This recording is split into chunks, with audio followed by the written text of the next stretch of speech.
The mist clung to the ground like a funeral shroud as 9-year-old Olivia Bennet stood frozen in her backyard, heart hammering against her ribs. The silence seemed to stretch into eternity, until a rustling from the tree line broke the spell. From the fog emerged a familiar shape, the raccoon she had once cradled in her arms as it hovered near death. Except now, 5 smaller shadows trailed behind her like pearls on a string. Olivia's breath caught in her throat as the mother raccoon, Maple, approached with deliberate steps, stopping just 10 feet away. With careful precision, Maple placed something on the ground, then backed away, intelligent eyes never leaving the girl's face, a single blueberry. Tears spilled down Olivia's cheeks as she remembered how 1 year earlier that same raccoon had been dying in her trembling hands, rejected by nature and poisoned by human food. Leave a like and share your thoughts in the comments along with the city you're watching from now. Let's continue with the story. Olivia Bennet had always been different from the other children in Willow Creek, Georgia. At 8 years old, she preferred the company of dragonflies and earthworms to dolls and video games. Her copper-red hair was often tangled with leaves, her overalls smudged with dirt from countless expeditions in the 3 acres behind their farmhouse. The old property had belonged to her grandfather, Abraham Bennet, who had passed away just 4 months earlier, leaving behind his weathered home and a lifetime of nature wisdom that lived on through his granddaughter. "That child's got the old man's spirit," folks would say when they saw Olivia examining a beetle or sketching birds in her notebook. The Bennet family had moved into the farmhouse out of necessity rather than choice. Robert Bennet, once the county's most respected hunter and tracker, now struggled to find construction work after the sawmill closed. His calloused hands, once steady with a rifle, now trembled slightly when he counted the dwindling dollars in their bank account. His wife, Martha, a practical nurse at the county hospital, worked double shifts to keep food on the table, her exhaustion evident in the deepening lines around her kind eyes. "We'll get through this," she'd whisper to Robert late at night when she thought Olivia was asleep. "We always do." Next door lived Henry Wallace, a 78-year-old Vietnam veteran whose property bordered the Bennets. His scowl seemed permanently etched into his weathered face, especially when raccoons raided his meticulously tended vegetable garden. "Vermin," he'd mutter, setting up humane traps that never seemed to work. Nothing but destructive vermin. The small town of Willow Creek itself was at a crossroads. Sterling Development Corporation had been buying up parcels of land, promising jobs and prosperity with a new housing development. Conservation groups opposed the plans, citing the fragile ecosystem of the surrounding woodlands. The drought that summer, the worst in 40 years according to old-timers, had only intensified tensions as wildlife ventured closer to homes in search of water and food.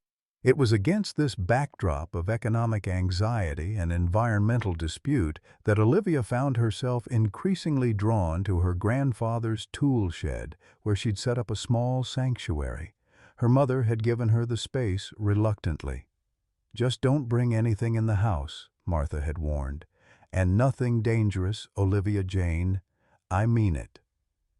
The tool shed became Olivia's refuge, filled with treasures. A microscope from the school's yard sale, field guides with dog-eared pages, and her most precious possession, her grandfather's faded red quilt that still smelled faintly of pipe tobacco and pine.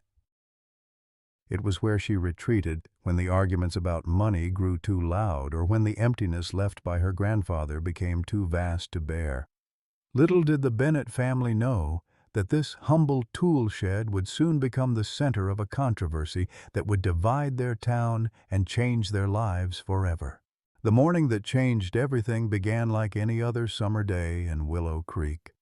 The sun had barely crested the pine trees when Olivia slipped out of the house, a peanut butter sandwich wrapped in wax paper tucked into her pocket, alongside a strip of beef jerky, a treat she'd saved from yesterday's lunch. Her parents were still asleep, exhausted from Martha's night shift and Robert's day of hauling construction materials in the punishing heat.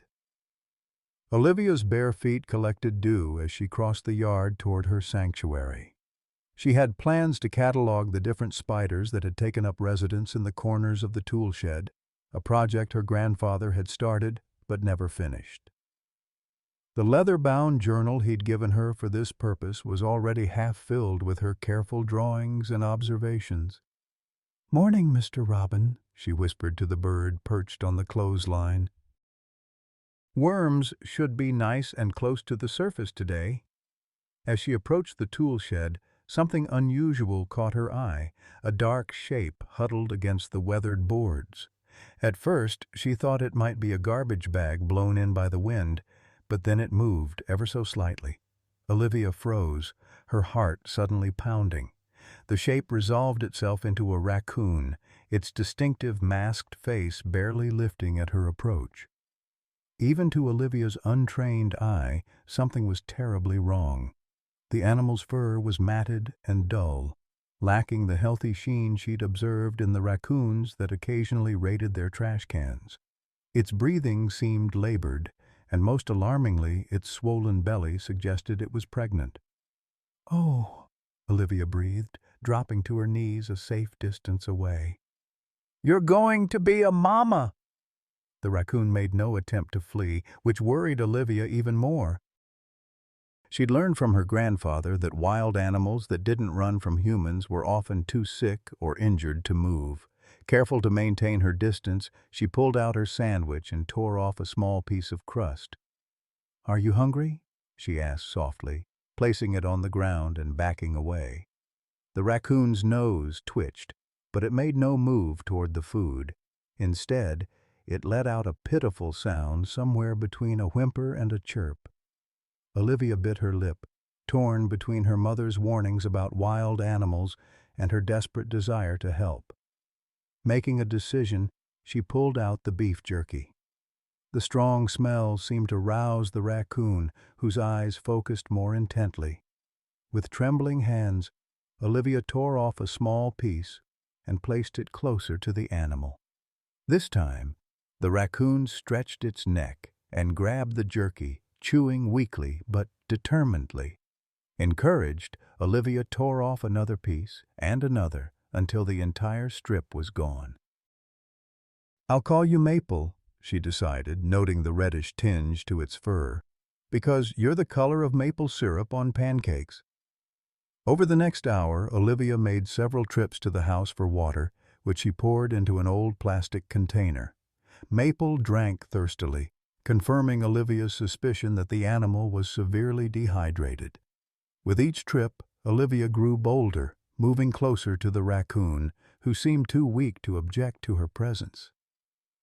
"What happened to you?" Olivia murmured, noticing what looked like strange marks around Maple's neck, as though something tight had been wrapped around it. "Did someone hurt you?"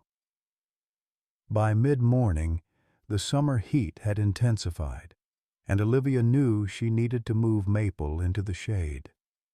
Using her grandfather's gardening gloves for protection, she gently slid a piece of plywood under the raccoon and, with surprising strength for her small frame, managed to move her into the relative coolness of the tool shed.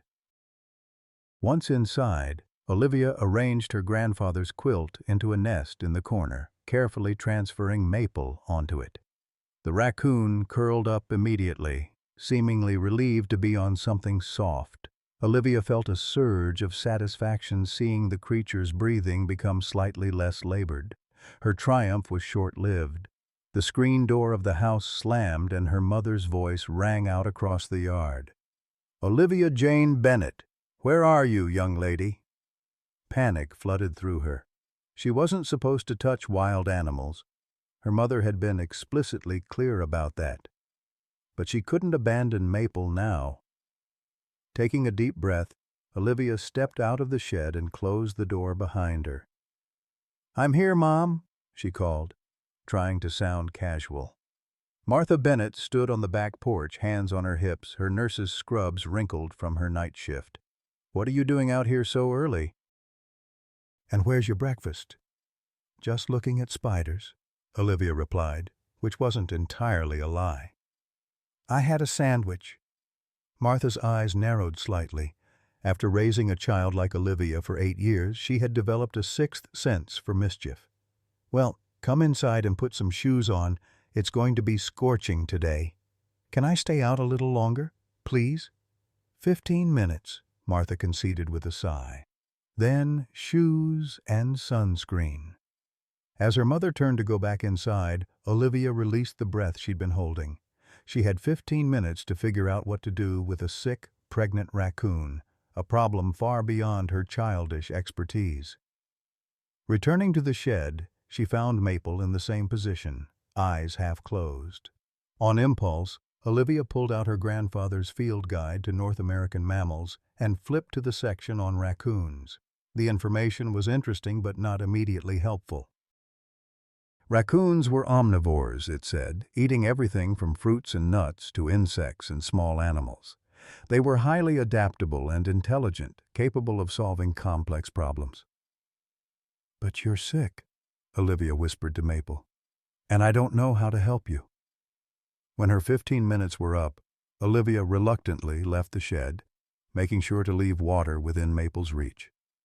Throughout the day, she snuck out whenever possible, bringing scraps of food, apple slices, more bread, and even some leftover chicken from dinner, which Maple devoured with more energy than she'd shown all day. By late afternoon, Olivia had begun to hope that Maple might recover with just food and rest. But when she returned after helping her mother fold laundry, she found Maple making distressed noises, her body curled tightly as though in pain. "What's wrong?" Olivia asked, alarmed. She reached out instinctively, then pulled back, remembering her mother's warnings. The raccoon's discomfort seemed to worsen by the minute. Panic rising in her chest, Olivia made a decision. She needed adult help, consequences be damned. She ran to the house, bursting through the back door to find her father at the kitchen table, circling job listings in the newspaper. "Dad!" she cried, tears threatening. "I need help!" Robert Bennett looked up, instantly alert at the distress in his daughter's voice. "What is it, Livy? Are you hurt?" "It's not me," she said, words tumbling out. "It's Maple. She's sick, and I think she's going to have babies, and now she's making weird noises, and I don't know what to do." Her father's brow furrowed. "Maple? Who's Maple?" "The raccoon," Olivia admitted, bracing for the reprimand. "In Grandpa's tool shed." Robert's expression shifted from confusion to disbelief. "You have a raccoon in the tool shed?" "Olivia, those are wild animals. They can be dangerous." "She's not dangerous," Olivia insisted. "She's sick and pregnant, and somebody hurt her before. Please, Dad, please help her." Something in his daughter's pleading eyes, so like his father's, made Robert hesitate. Before he could respond, Martha appeared in the doorway, having overheard the conversation. "A raccoon!" she exclaimed. "Olivia, what were you thinking? Those animals carry diseases." "She's dying, Mom," Olivia said, her voice breaking. "I gave her food and water, but now she's worse. I think it's my fault." The admission hung in the air. Martha and Robert exchanged looks, a silent conversation between parents weighing safety against compassion, rules against mercy. "What did you feed it?" Martha asked finally, her nurse's training kicking in. "Bread, apples, some chicken, and—" Olivia hesitated. "Beef jerky this morning when I found her." Martha closed her eyes briefly. "Processed meat is too salty for wild animals, Olivia." "It could make her dehydrated." "I didn't know," Olivia whispered, tears spilling over. "Please help her." Robert stood up, his chair scraping against the linoleum. "Let me see this raccoon." The three Bennetts made their way to the tool shed, Olivia running ahead anxiously. When they entered, Maple was exactly as Olivia had left her, curled in obvious distress on the quilt. Martha gasped softly. "She's pregnant. Very pregnant." Robert knelt down, maintaining a safe distance. His years as a hunter had taught him to read animals, and what he saw troubled him. "She's in bad shape, Livy." "The humane thing might be to call animal control," Martha suggested gently. "No," Olivia protested. "They'll put her to sleep. I know they will." "There's Dr. Miller," Robert said slowly. "Sarah Miller. She's the new vet in town, but I heard she used to work with wildlife rehabilitation." "Robert," Martha began, her tone cautioning. "We can at least call her," he insisted, his eyes meeting his wife's. "Ask her advice." As they debated, their attention was drawn to movement at the shed door. Henry Wallace stood there, his tall frame blocking the light, a scowl deepening the lines of his face. "So it's your doing," he said, looking straight at Olivia. "You're the one who's been encouraging these pests." "Mr. Wallace," Robert acknowledged stiffly, "this isn't what it looks like." "Looks like you've got a raccoon making itself at home," Henry replied. "The same kind of varmint that's been destroying my vegetable garden for weeks." "She's sick," Olivia said defensively, stepping between the old man and Maple. "She needs help." Henry's weathered face showed no sympathy. "What that critter needs is to be removed before it brings more of its kind. I'm calling animal control." As he turned to leave, Olivia did something that shocked everyone, including herself. She darted forward and grabbed the old man's sleeve. "Please don't," she begged, tears streaming down her face. "Grandpa Abraham always said every creature deserves mercy. He would have helped her." At the mention of Abraham Bennett, Henry paused. There had been a grudging respect between the two old men, despite their differences. "Your grandfather was a soft-hearted fool," Henry said, but his tone had lost some of its edge. "Please," Olivia repeated, "just give us until tomorrow. Dr. Miller can help decide what's best." After what seemed like an eternity, Henry gave a curt nod. "Until tomorrow. Not a day more." With that, he turned and walked stiffly back to his property. Once he was gone, Martha placed a hand on Olivia's shoulder. "You shouldn't have touched him like that, Olivia, but I understand why you did." Robert was already dialing Dr. Miller's number on his cell phone, stepping outside for better reception. When he returned a few minutes later, his expression was grim. "Dr. Miller can see us right away, but we need to bring the raccoon in. She's concerned about what you described." "How do we move her?" Martha asked. Robert disappeared into the house, returning with a large plastic storage container lined with towels. "Carefully," he said, pulling on a pair of thick work gloves. With gentle movements that belied his large frame, Robert managed to slide Maple into the container. The raccoon was too weak to resist, making only a soft chittering sound of protest. As they loaded the container into the back of their aging pickup truck, Olivia climbed in beside it, refusing to be separated from Maple. Her mother didn't have the heart to argue. On the drive to Dr. Miller's clinic on the edge of town, Olivia whispered reassurances to the raccoon, her small hand resting on the edge of the container. "You'll be okay, Maple, Doctor. Miller will know what to do." What none of them realized was that this sick raccoon would become the catalyst for changes that would ripple through their family and the entire town of Willow Creek, challenging beliefs, healing old wounds, and ultimately teaching them all about the unexpected connections between humans and the wild creatures with whom they shared their world. Dr. Sarah Miller's clinic sat at the edge of Willow Creek, a modest single-story building with a hand-painted sign featuring silhouettes of both pets and wildlife. As the Bennett family pulled into the gravel parking lot, Olivia noticed the closed sign hanging on the door, yet lights were visible inside. "She's staying open just for us," Martha remarked, surprise evident in her voice. Robert gently lifted the container with Maple inside while Olivia hovered anxiously nearby. The raccoon had grown quieter during the drive, which worried the little girl even more. "Is she going to die?" Olivia whispered to her father. Robert couldn't bring himself to lie. "I don't know, Livy, but we're doing the right thing bringing her here." Dr. Miller met them at the door.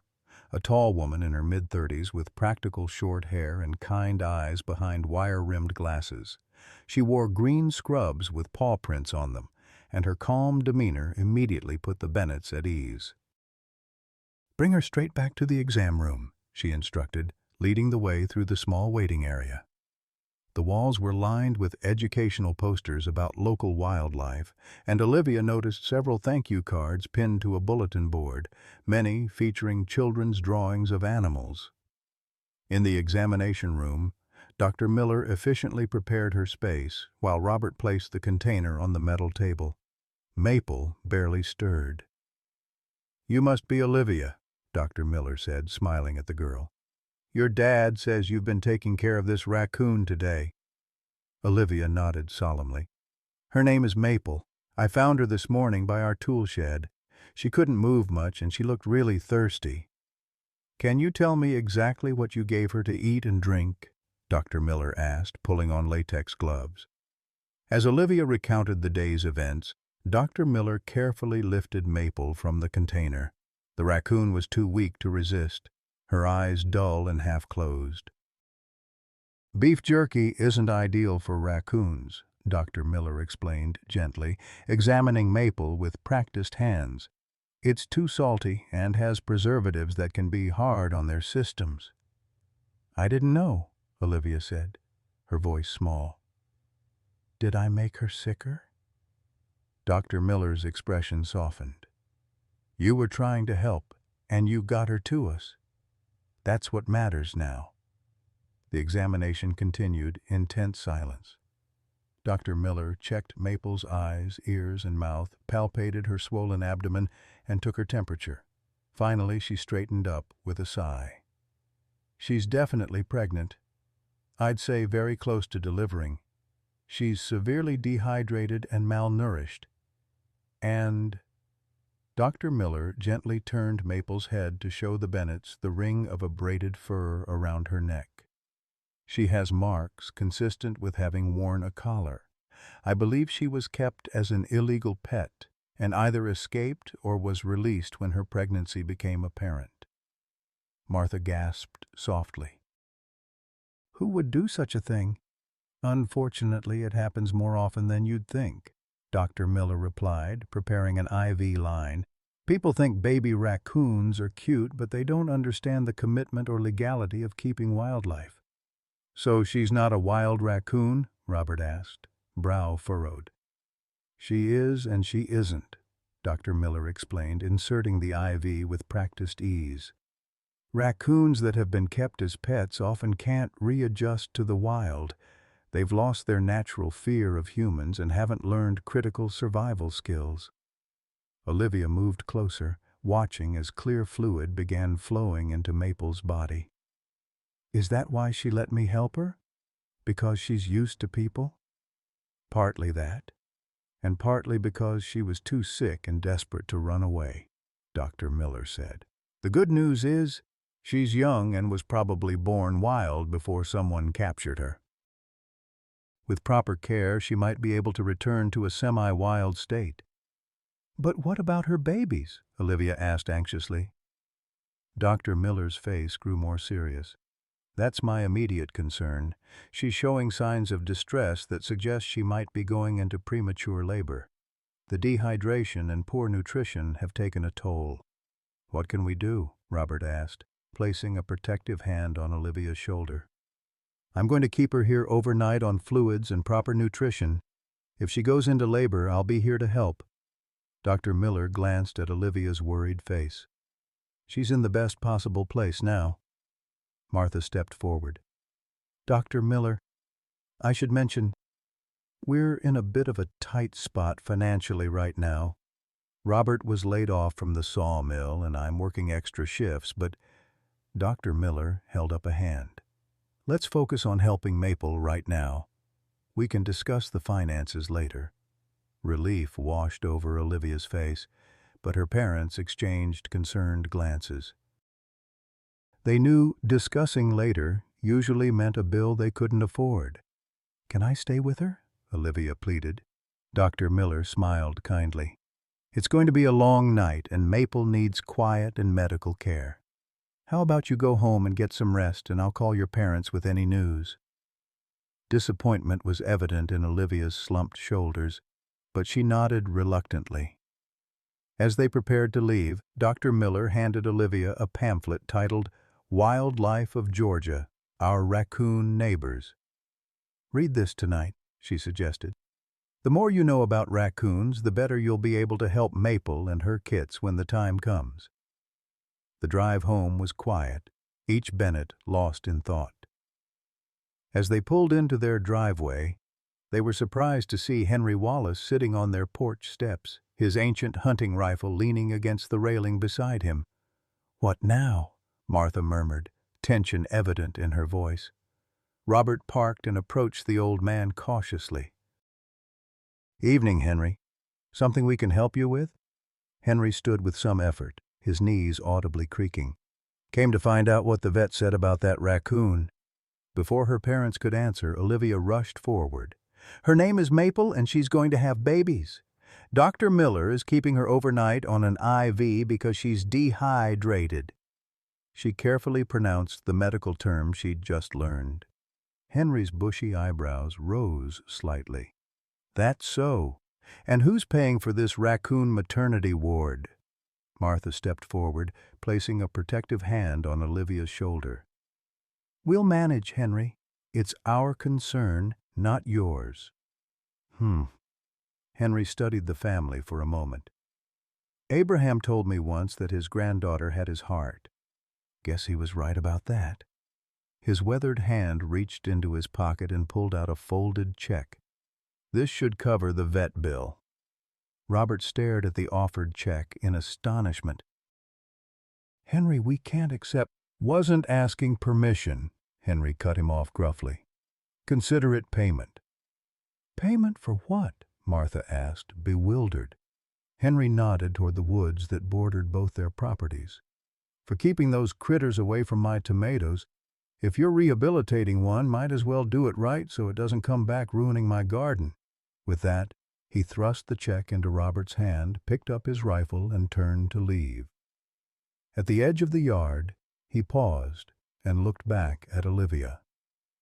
"Your grandpa would have done the same," he said simply, then continued his slow walk home. The Bennetts stood in stunned silence until Martha finally spoke. "Well, that was unexpected." "Mr. Wallace isn't as mean as he pretends to be," Olivia declared with the certainty only a child could muster. Robert looked down at the check in his hand, enough to cover a substantial veterinary bill. "No, I suppose he isn't." Inside the house, while Martha prepared a simple dinner, Olivia spread Dr. Miller's pamphlet on the kitchen table. Robert sat beside her, genuinely interested in learning about the creature that had so captivated his daughter. "It says here that raccoons are one of the most intelligent non-primate animals," Olivia read aloud. "They can remember solutions to tasks for up to 3 years." "Smart little critters," Robert agreed, studying a diagram of raccoon paw prints. Something about them stirred an old memory, tracking lessons from his father. Later that night, as Olivia lay in bed unable to sleep, her door creaked open and her father entered, carrying a worn, leather-bound book. "Found this in your grandfather's things," he said, sitting on the edge of her bed. "Thought you might want to see it." Olivia sat up eagerly. The book was her grandfather's wildlife journal, filled with meticulous notes and drawings of local animals, including several pages dedicated to raccoons. "Grandpa studied raccoons, too?" she asked, running her fingers over his familiar handwriting. Robert nodded, a distant look in his eyes. "Dad always had a soft spot for creatures others considered pests. He saw the value in everything that walked, crawled, or flew." "Just like me," Olivia whispered. "Just like you," Robert agreed, something shifting in his expression as he looked at his daughter. It was as though he was seeing her, truly seeing her, for the first time in a long while. The ringing phone broke the moment. Robert rushed to answer it, returning moments later with a tense expression. That was Dr. Miller. Maple's gone into labor. Despite the late hour, there was no question about what would happen next. The Bennetts quickly dressed and piled into their truck. The clinic's lights were blazing when they arrived, and Dr. Miller met them at the door, her scrubs showing signs of her ongoing work. "She's delivered 2 kits so far," she reported, leading them to a back room where Maple lay in a large enclosure lined with soft towels. "But she's struggling with the others." Olivia pressed her face against the viewing window, watching as the exhausted Raccoon licked 2 tiny, blind creatures that squirmed against her side. They were smaller than Olivia had imagined, with wrinkled pink skin barely covered by sparse fur. "They're so small," she whispered. "Premature," Dr. Miller confirmed. "But raccoons are resilient. The first 2 seem strong, but I'm worried about the ones still coming." As if on cue, Maple tensed with another contraction. Dr. Miller rushed back inside the room, donning fresh gloves. Through the window, the Bennetts watched as she gently assisted Maple, helping to deliver a 3rd kit that seemed even smaller than the first 2. "That one's struggling," Martha murmured, her nurse's eye recognizing the 2 still form. Dr. Miller worked quickly, using a small suction bulb to clear the tiny kit's airway, then rubbing it vigorously with a towel. After tense moments, the little body twitched, and a mouth opened in a silent cry. "She did it!" Olivia exclaimed, jumping up and down. Robert placed a steadying hand on her shoulder. "Dr. Miller knows what she's doing." The next hour passed in a blur of anxiety and wonder as Maple delivered 2 more kits, bringing the total to 5. The smallest, the 3rd born, continued to struggle, barely moving while its siblings squirmed and nursed.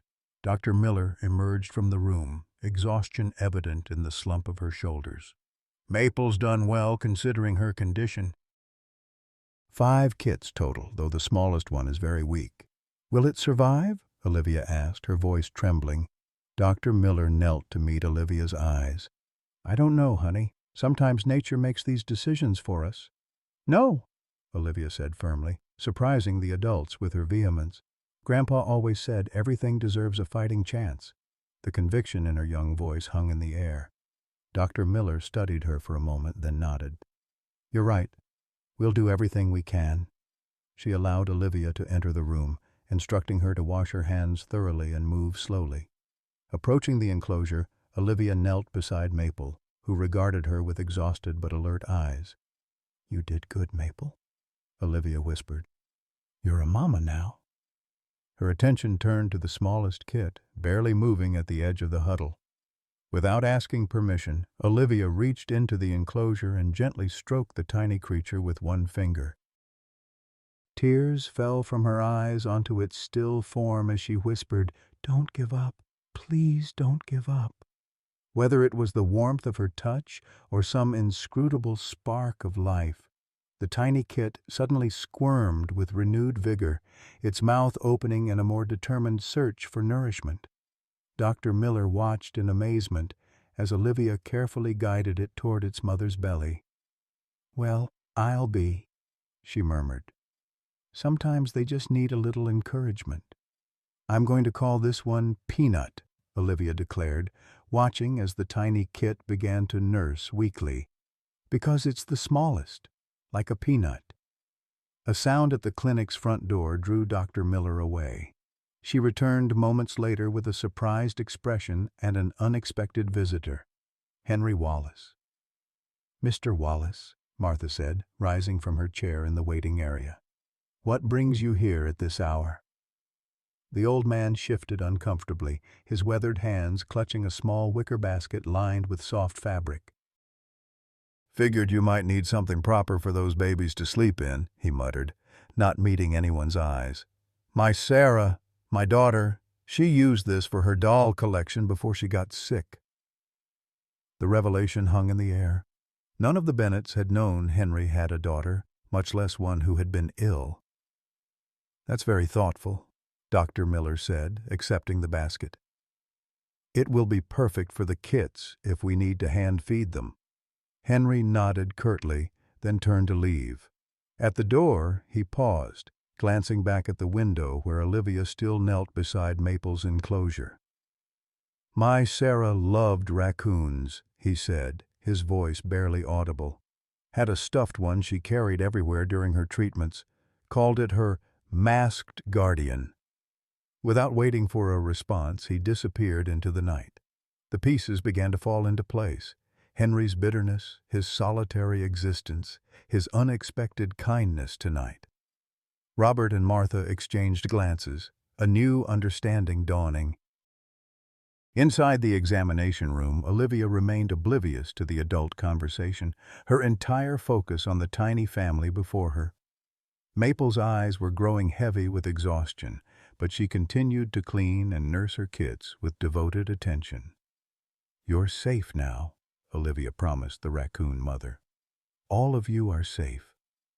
As dawn broke over Willow Creek, the Bennett family remained at the clinic, unwilling to leave the precarious new family.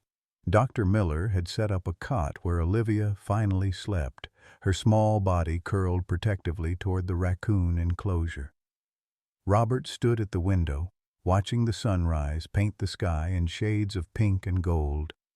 Martha joined him, slipping her hand into his. "What are we going to do?" she asked softly. "About Maple, and the kits, I mean."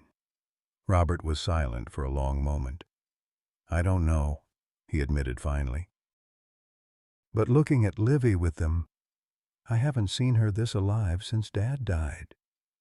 "They're wild animals, Robert," Martha reminded him gently. "Or at least they should be." "I know." He sighed, running a hand through his hair. "But Dr. Miller said Maple might not manage in the wild anymore. And the kits will imprint on whatever raises them." The implications hung between them. A commitment neither had anticipated when they'd driven a sick raccoon to the vet just hours ago. Their contemplation was interrupted by the arrival of a large pickup truck in the parking lot. The Sterling Development logo was emblazoned on its side, and a well-dressed man in his 50s emerged, looking oddly out of place so early in the morning. "That's James Sterling," Robert said, recognizing the developer who'd been buying up properties around Willow Creek. "What's he doing here?" The answer came moments later when Dr. Miller greeted the man and led him inside. His voice carried through the small clinic as he explained his presence. "My son saw your lights on all night. We live just up the road. He was worried something might be wrong, so I thought I'd check in on my way to a meeting." "That's very kind," Dr. Miller replied. "We had an emergency wildlife case, a pregnant raccoon." Sterling's expression changed subtly. "Raccoon, you say? Interesting. My boy's been photographing wildlife in the area for a school project. Been quite taken with a pair of raccoons he spotted near the creek." Something about this casual statement made Robert straighten. "A pair?" "Yes, according to Jason. One female that looked to be expecting and a larger male with unusually dark fur. Been watching them for weeks." Dr. Miller's eyes widened. "A male has been around. That's unusual. Raccoon fathers don't typically stay with the mothers." "Well, I'm no wildlife expert," Sterling said with a shrug. "Just reporting what my boys observed." The conversation shifted to pleasantries, but Robert's mind was racing. If there was a male raccoon connected to Maple, it might explain why she'd been found near their tool shed, perhaps seeking a safe place to deliver her kits, guided by some residual memory of human shelter from her time in captivity. As Sterling prepared to leave, he paused, his businessman's eye taking in the small, somewhat dated clinic. "You know, Dr. Miller, with the new development coming in, we're planning a community nature center. Might be an opportunity there for someone with your expertise." "I appreciate the thought, Mr. Sterling," Dr. Miller replied diplomatically, "though I admit I have some concerns about the development's impact on local wildlife habitats." Sterling nodded, unsurprised. Perhaps we could discuss those concerns sometime. My company prides itself on responsible development. After he departed, Dr. Miller rejoined the Bennets, her expression thoughtful. That was unexpected. He mentioned a male raccoon with Maple, Robert said. Could there be a mate looking for her? It's possible, though unusual, Dr. Miller admitted. If she formed a bond with a wild male after escaping captivity, he might indeed be searching for her. This new information cast their situation in a different light. It wasn't just Maple they were helping now, but potentially a family unit that had already formed in the wild. Olivia stirred on the cot, rubbing her eyes as she sat up. "How's Peanut?" she asked immediately, her first thought for the struggling kit. Dr. Miller smiled. "See for yourself." They gathered around the enclosure where, overnight, a small miracle had occurred. Peanut, though still the smallest, had found its strength, nursing vigorously alongside its siblings. Maple, despite her ordeal, was alert and attentive, her eyes brighter than they had been the previous day. "She's going to be okay?" Olivia asked hopefully. "She's got a long way to go," Dr. Miller cautioned, "but she's showing all the right signs. Raccoons are survivors." The clinic door opened again, and a teenage boy burst in, his face flushed with excitement. "Dad said you have raccoons here. Can I see them? I've been tracking a pair in the woods for my photography project and—" "Slow down, Jason," Dr. Miller laughed. "Yes, we have a mother raccoon and her new kits, but they need quiet and rest." The boy, evidently James Sterling's son, was about 15, with an eager face and a camera hanging around his neck. "Please, I've been documenting wildlife around Willow Creek for months. It's for my science fair project on urban wildlife adaptation." Dr. Miller hesitated, then relented. 5 minutes, and no flash photography. Jason approached the enclosure reverently, his eyes widening as he took in the scene. "That's her," he whispered. "That's definitely the female I've been photographing. I'd recognize those markings anywhere." He reached into his backpack and pulled out a folder of printed photographs, spreading them on a nearby table. Sure enough, there was Maple, healthier and rounder, drinking from the creek. And beside her in several shots was a larger raccoon with unusually dark fur.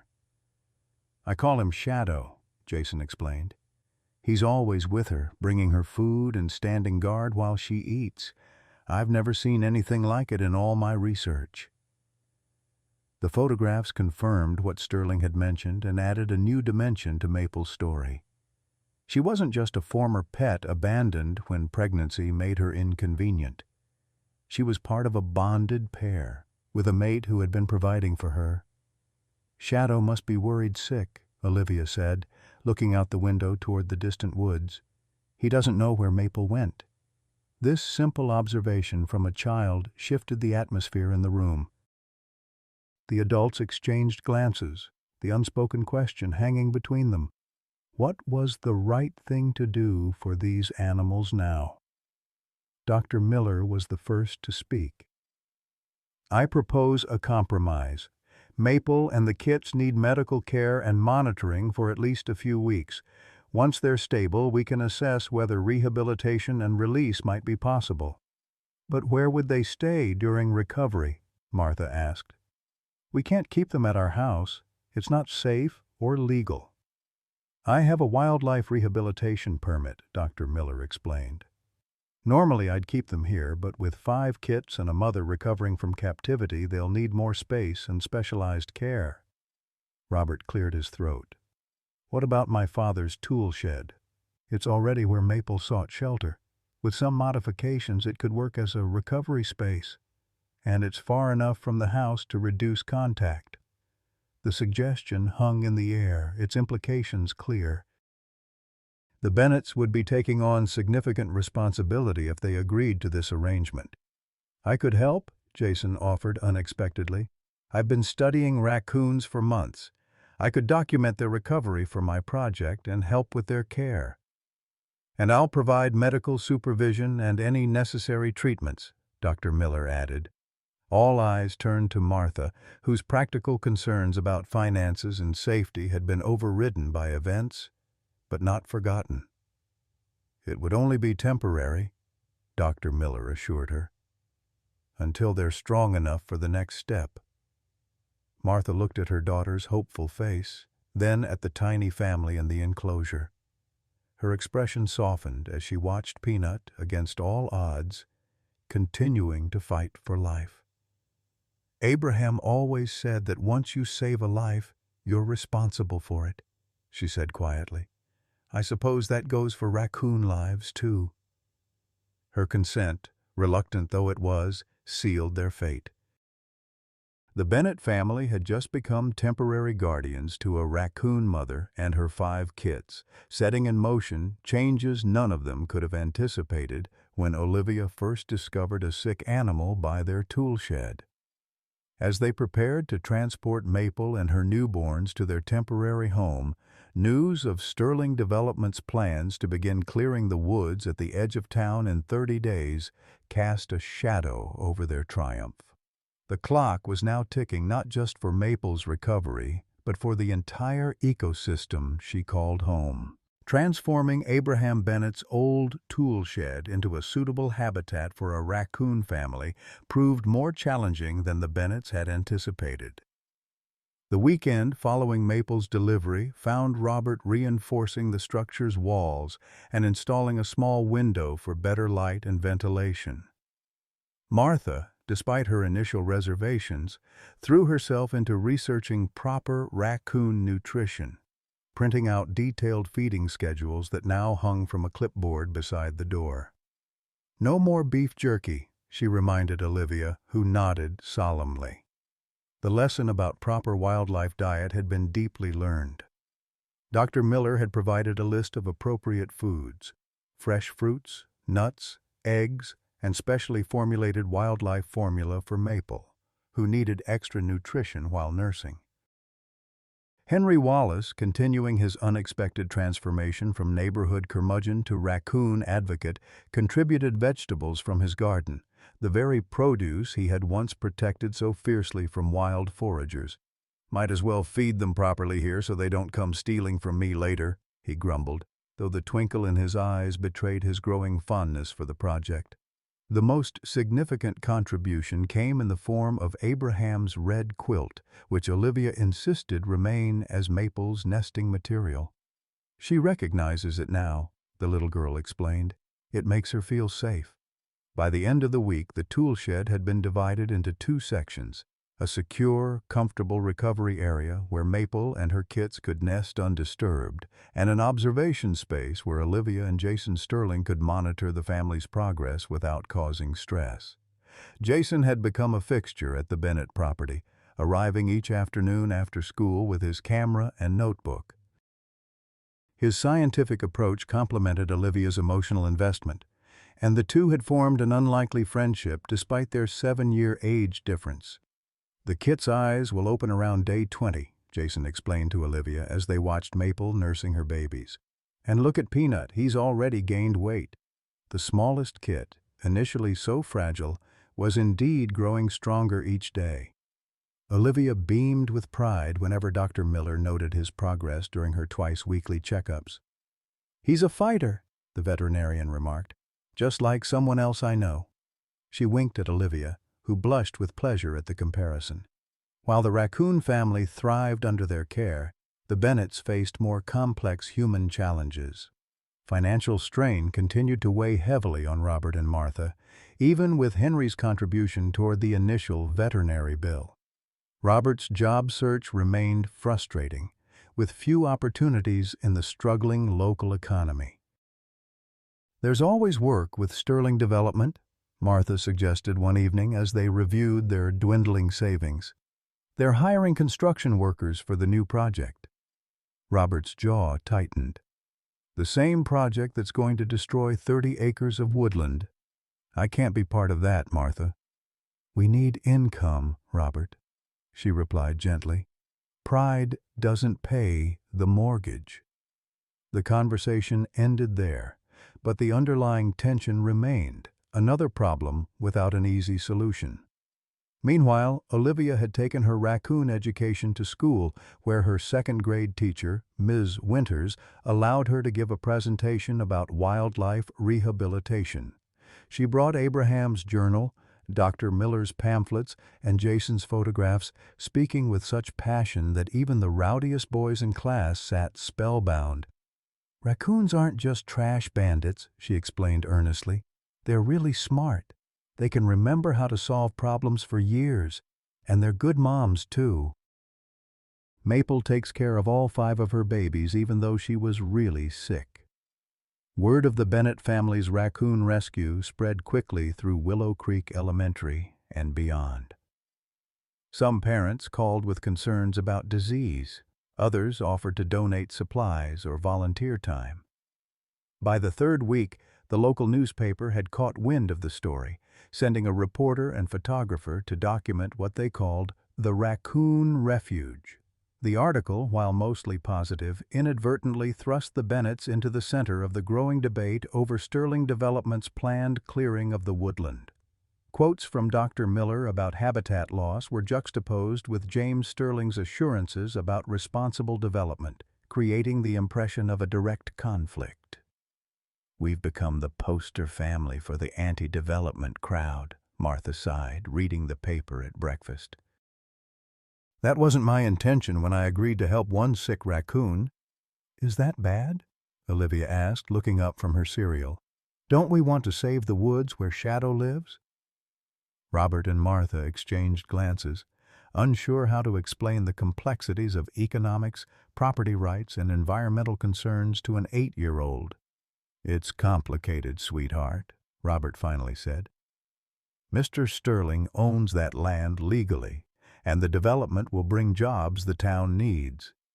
"But it will destroy homes for animals like Maple," Olivia persisted. "And where will they go?" It was a question none of them could answer satisfactorily. While the human world debated, nature continued its own mysterious workings. Early one morning, about 3 weeks after Maple's arrival, Olivia went to the tool shed for the first feeding of the day and found something unexpected: fresh blackberries scattered near the door, berries that hadn't been there the night before. "Dad!" she called excitedly. "Come look." Robert examined the berries with growing curiosity. "These aren't from our property. The nearest blackberry bushes are down by the creek on the edge of Sterling's land." "It's Shadow," Olivia declared with absolute certainty. "He's found Maple." Robert was skeptical but couldn't offer a better explanation. The mystery deepened the following morning when they discovered more offerings: acorns, a freshly killed crayfish, and more berries. Jason, arriving for his afternoon observation, confirmed what Olivia had already intuited. "It has to be the male raccoon. This is exactly the kind of food I observed him bringing to Maple before." Robert decided to set up a trail camera borrowed from his former hunting buddy. The grainy nighttime footage captured the next morning confirmed their suspicions. A large male raccoon with unusually dark fur approached the tool shed cautiously, deposited his offerings, and spent several minutes investigating the structure before disappearing back into the darkness. "Shadow knows she's here," Olivia whispered, watching the footage with wide eyes. "He's been looking for her all this time." The discovery added a new dimension to their rehabilitation efforts. If Shadow was still in the area and clearly bonded with Maple, perhaps a family release would be possible once the kits were old enough, assuming the woods still existed by then. The reality of the impending development loomed larger as signs appeared along the property line. "Future home of Willow Creek Estates, luxury living in nature's embrace." The irony of the slogan wasn't lost on anyone. 23 days left, Jason noted grimly as he photographed the signs for his project, which had evolved from simple wildlife documentation to a more pointed commentary on habitat loss. Inside the tool shed, oblivious to the human concerns surrounding them, Maple's kits reached a milestone. Their eyes opened, revealing bright, curious gazes that took in the world for the first time. They began to move more deliberately, crawling over each other and exploring their nesting box with growing confidence. Dr. Miller was delighted with their progress during her checkup. "They're developing right on schedule," she told the Bennetts. "Maple's done an excellent job, especially considering her condition when you found her." "When can they go back to the wild?"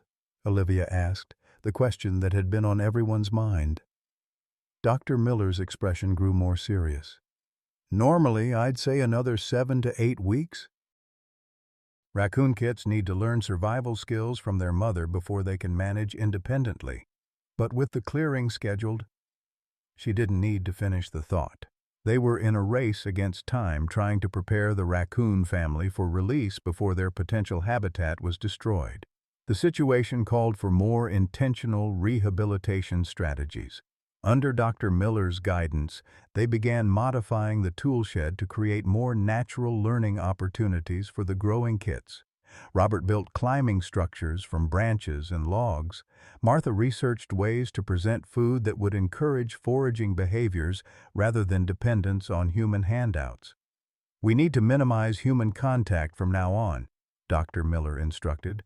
"The less they associate people with food and safety, the better their chances in the wild." This was hardest on Olivia, who had grown deeply attached to the raccoon family, especially Peanut. Though still the smallest, he had developed into a curious, energetic kit with a distinctive white patch on his throat. "I don't want them to forget me," she confessed to her father one evening as he tucked her into bed. Robert sat on the edge of her bed, choosing his words carefully. "The goal was always to help them live as raccoons, Livy, not to make them pets. The greatest kindness we can offer is to help them be wild and free." "But what if their home gets destroyed?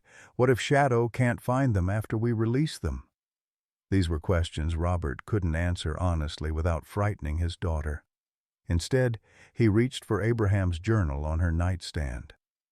"Your grandfather wrote something about this," he said, flipping to a dog-eared page. "Nature finds a way to persist, even when humans make it difficult. Our job isn't to control the outcome, but to give wild things a fighting chance." Olivia considered this wisdom, her young brow furrowed in thought. "So we're just giving Maple and her babies a fighting chance?" "That's right," Robert confirmed, "and from what I've seen, they're fighters, especially Peanut." The conversation seemed to bring Olivia some peace, but it left Robert restless. After she fell asleep, he went to the back porch where Martha sat with a cup of tea, staring toward the dark outline of the threatened woods. "We're teaching that child to care about things she can't save," Martha said softly as he joined her. "I'm not sure if that's a kindness." Robert took her hand, his calloused fingers intertwining with hers.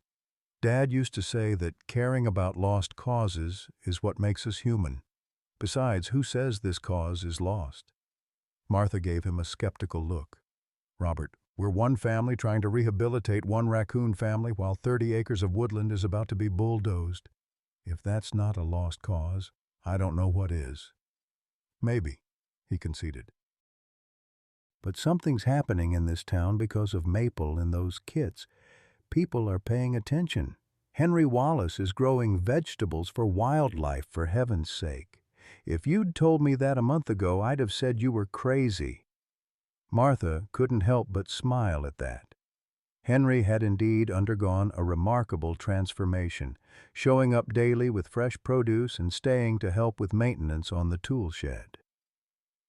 Bit by bit, they'd learned about his daughter Sarah, who had died of leukemia 20 years earlier at age 7, Olivia's age. The Raccoon Project seemed to have awakened something long dormant in the old man, a capacity for care he'd buried with his child. As if summoned by their thoughts, a light came on in Henry's kitchen across the yard. A moment later, the old man emerged onto his own porch, binoculars in hand.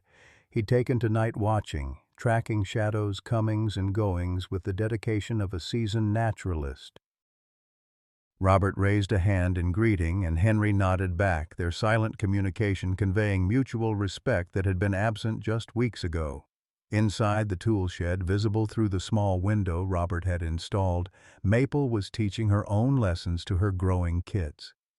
Jason's cameras had captured remarkable footage of her demonstrating how to wash food in the shallow water dish, how to use their sensitive front paws to examine objects, and how to climb the structures Robert had built. The kits were developing distinct personalities as well. Peanut remained the most adventurous despite his small size, often the first to try new foods or climbing challenges.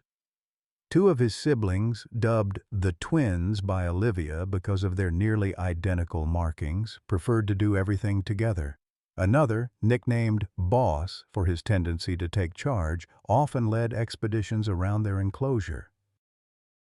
The fifth kit, the only female, was quieter and more observant, earning her the name Scout for her careful reconnaissance before trying anything new.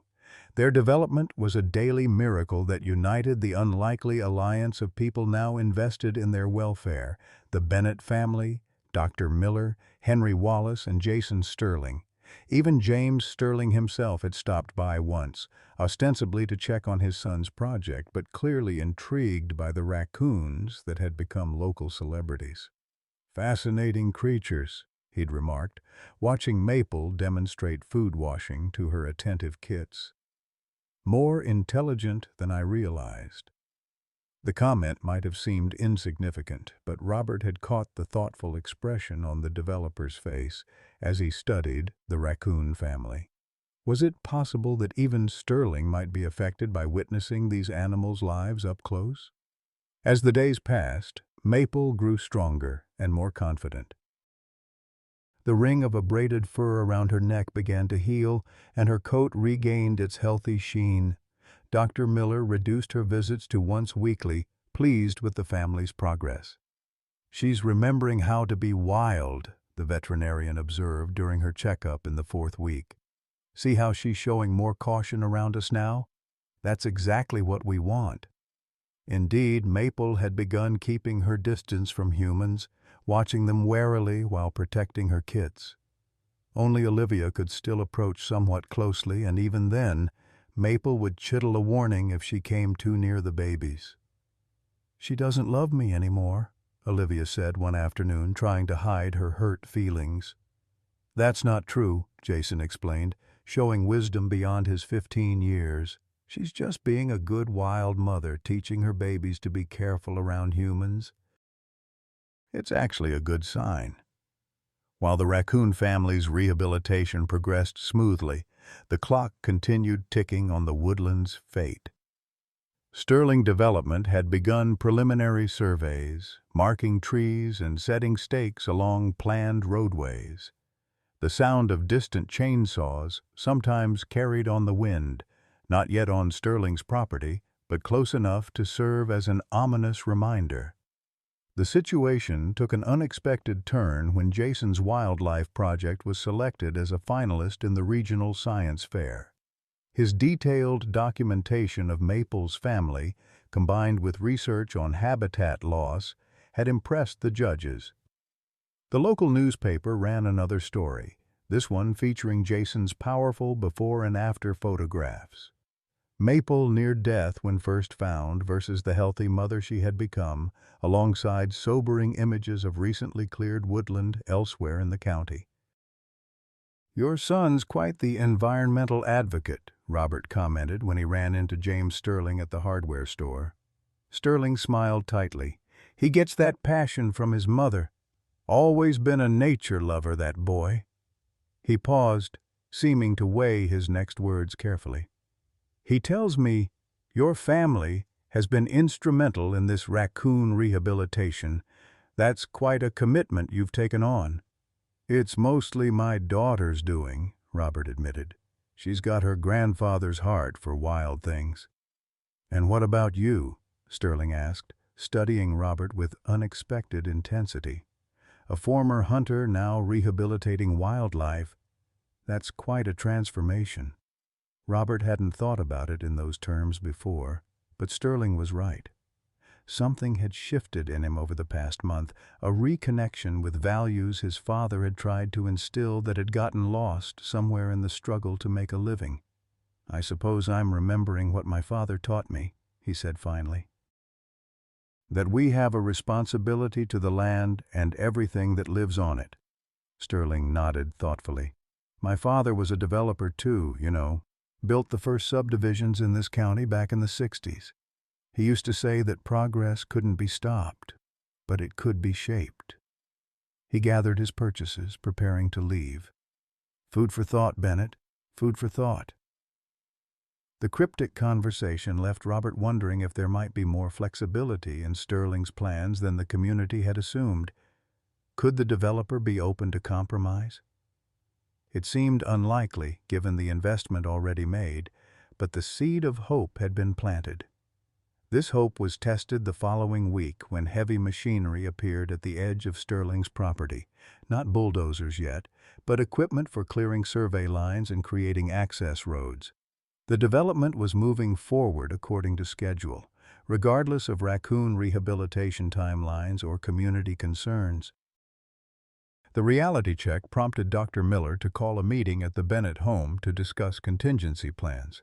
Martha served iced tea on the back porch while the unlikely coalition, the Bennetts, Dr. Miller, Henry Wallace, and Jason, considered their options.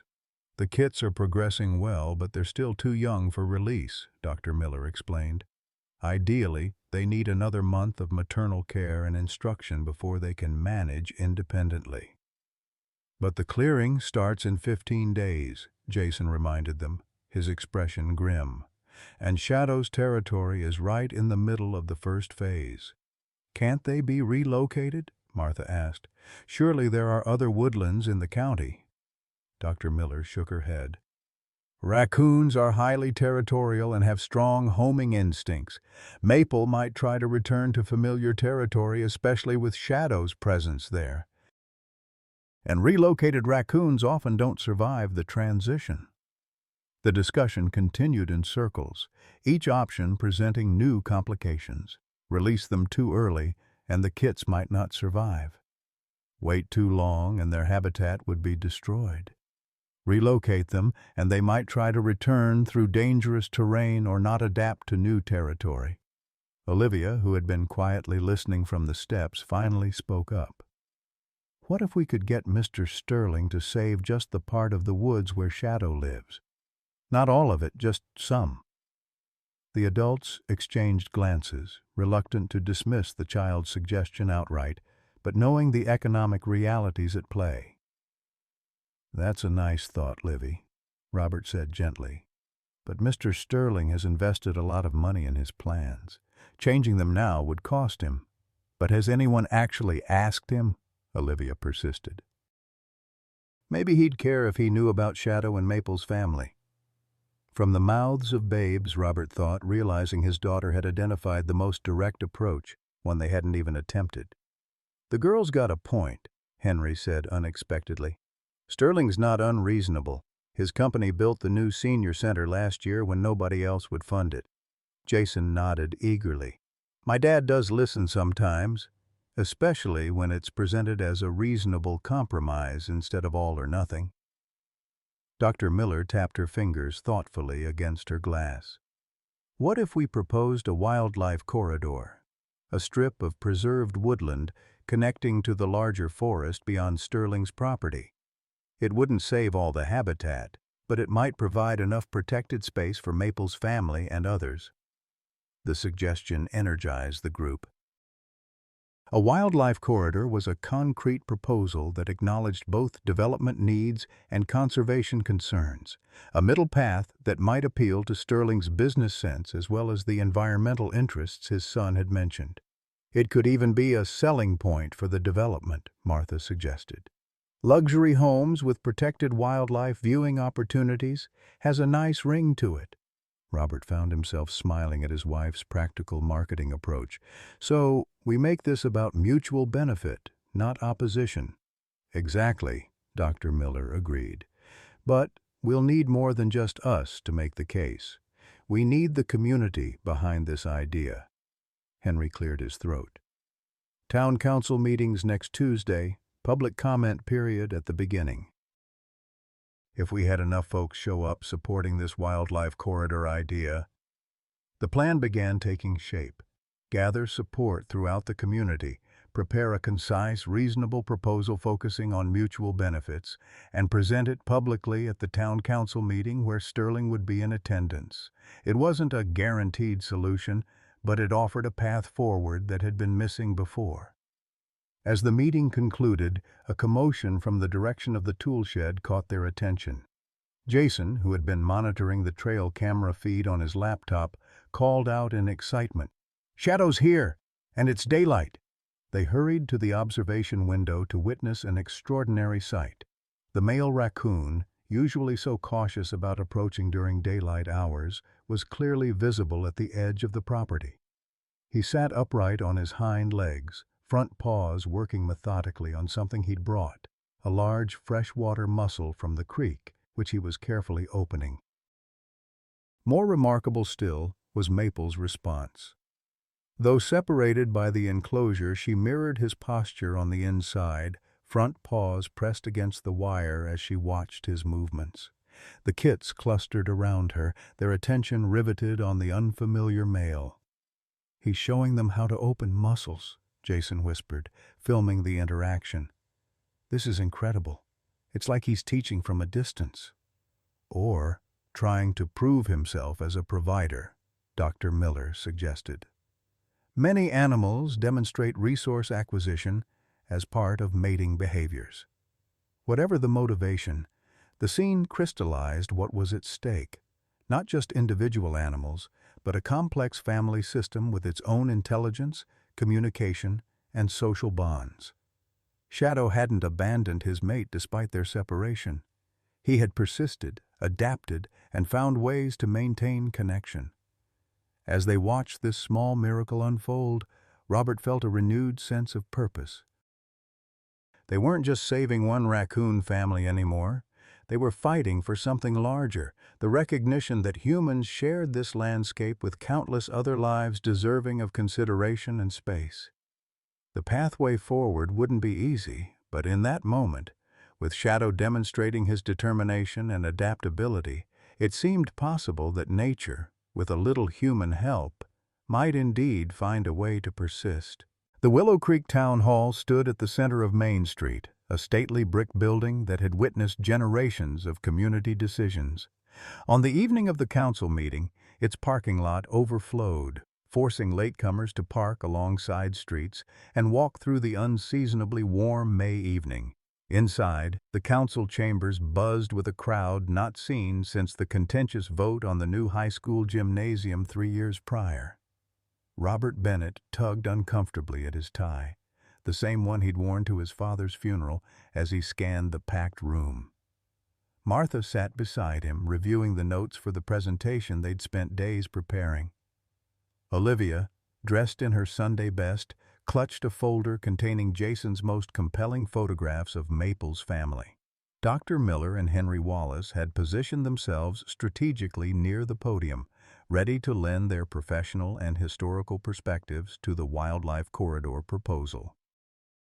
"Half the town must be here," Martha whispered, her eyes wide at the turnout.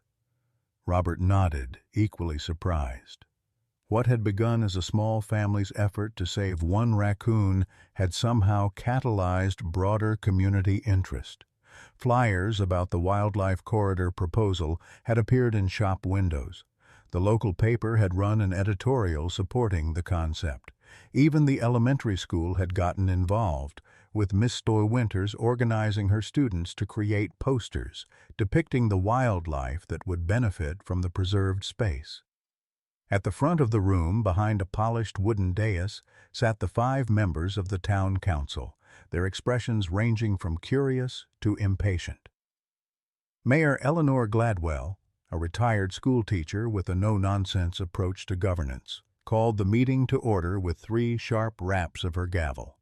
"Quite a turnout tonight," she observed dryly. "I assume most of you are here for the Sterling development discussion, which is item 7 on our agenda. However, We will proceed in order, beginning with public comments on non-agenda items. A collective groan rippled through the audience. Robert checked his watch, calculating how long they might have to wait before presenting their proposal. The wildlife corridor wasn't officially on the agenda. They would need to introduce it during the Sterling development discussion, hoping to influence the council's consideration of the already approved project.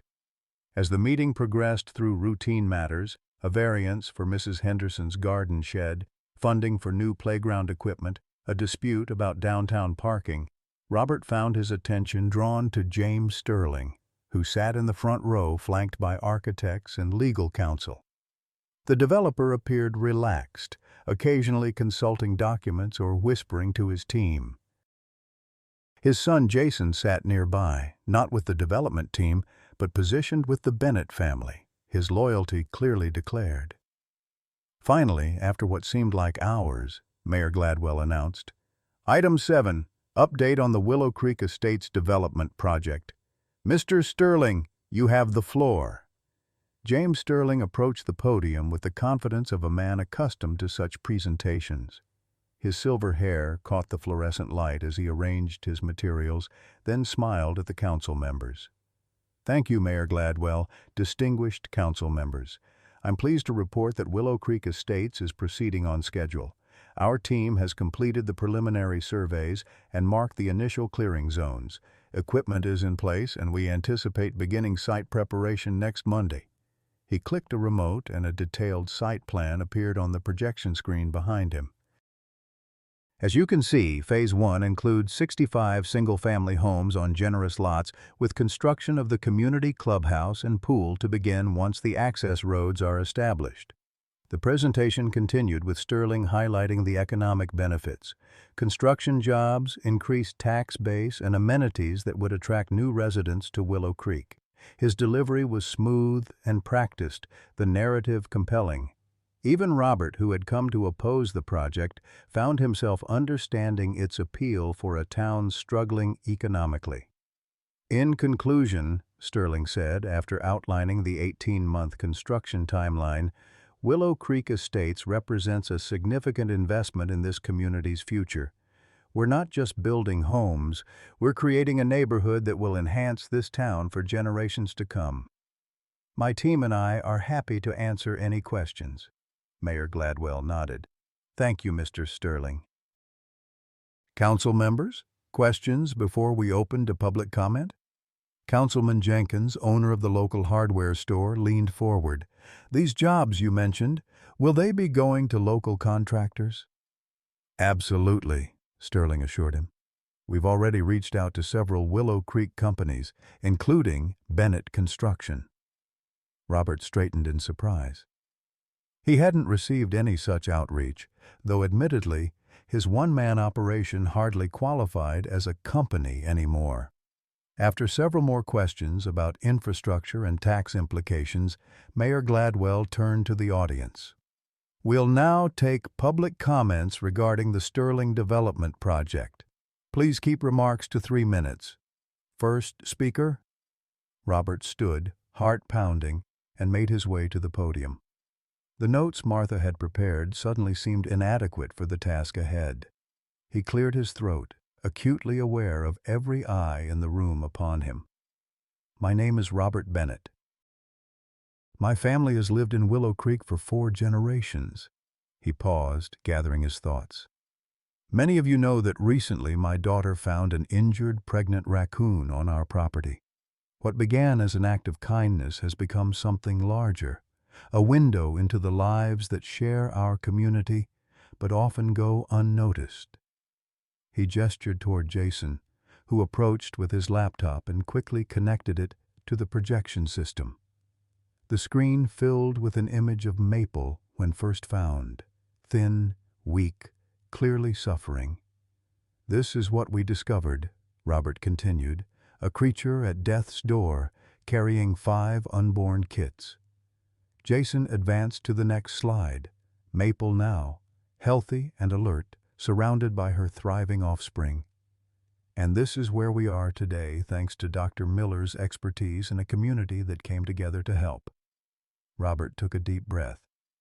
I'm not here to oppose progress or development. Willow Creek needs economic growth. But I am here to propose a modification to the current plan, one that would allow both human and wildlife communities to thrive. The next slide showed an aerial view of the development site with a green corridor overlaid along the creek that ran through the property. This is what we're calling a wildlife corridor, Robert explained. A strip of preserved woodland, approximately 50 yards wide, following the natural creek bed through the property and connecting to the protected county forest beyond. This corridor would maintain essential habitat for countless species while adding natural beauty and recreational opportunities for residents. He outlined the proposal in more detail, how the corridor would require adjusting only 12 of the 65 planned home sites, how it could become an amenity for the development rather than a liability, how similar projects in other communities had actually increased property values by preserving green space. The wildlife that would benefit includes not just Maple's family, but deer, foxes, hundreds of bird species, and countless other creatures that maintain the ecological balance we all depend on. Robert's voice grew more confident as he spoke. This isn't about choosing between development and conservation. It's about finding a way forward that respects both. As his allotted 3 minutes neared their end, Robert nodded to Olivia, who approached the podium clutching a small wooden box. He lifted her so she could reach the microphone. "This is my grandfather's compass," she said, her clear voice carrying through the hushed room as she opened the box. "He said it helps you find the right direction when you're lost in the woods. I think maybe our town is a little lost right now, trying to figure out how to grow without losing what makes Willow Creek special." Her simple statement hung in the air, more powerful than any adult argument could have been. Robert set her down, concluding, "We're asking the council to consider this modification before clearing begins. Thank you." As they returned to their seats, Dr. Miller took the podium, adding scientific weight to the proposal with data about wildlife movement patterns and habitat requirements. Henry Wallace followed, his weathered face and lifelong resident status lending credibility as he spoke about the historical relationship between the town and its natural surroundings. "Been here 82 years, he noted gruffly. "Seen a lot of changes, some good, some not so good. But one thing I've learned, once you cut down those trees, they don't come back in your lifetime. Worth thinking twice about."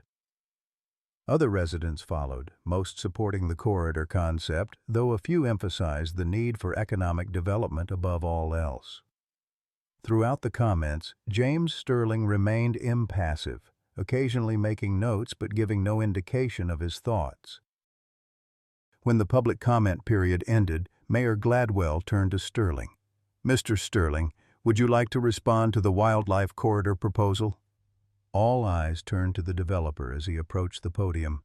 He adjusted his tie, taking his time before speaking. "First, I want to thank the Bennett family and their supporters for a thoughtful presentation. It's refreshing to encounter a proposal that seeks compromise rather than simply opposition." He paused, studying the green corridor on the still projected map.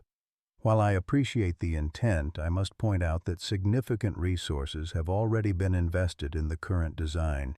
Redesigning at this stage would incur substantial costs and delays." Robert's heart sank. It was the answer they had expected, but still disappointing to hear. "However," Sterling continued, surprising everyone, "my son has been quite persuasive about the ecological importance of this particular area. And Mrs. Bennett made an excellent point about the marketing potential of natural amenities." He turned to address the council directly. "I'd like to request a 2-week postponement of today's discussion to allow my team to evaluate the feasibility of incorporating some version of this wildlife corridor into our plans." A murmur swept through the audience.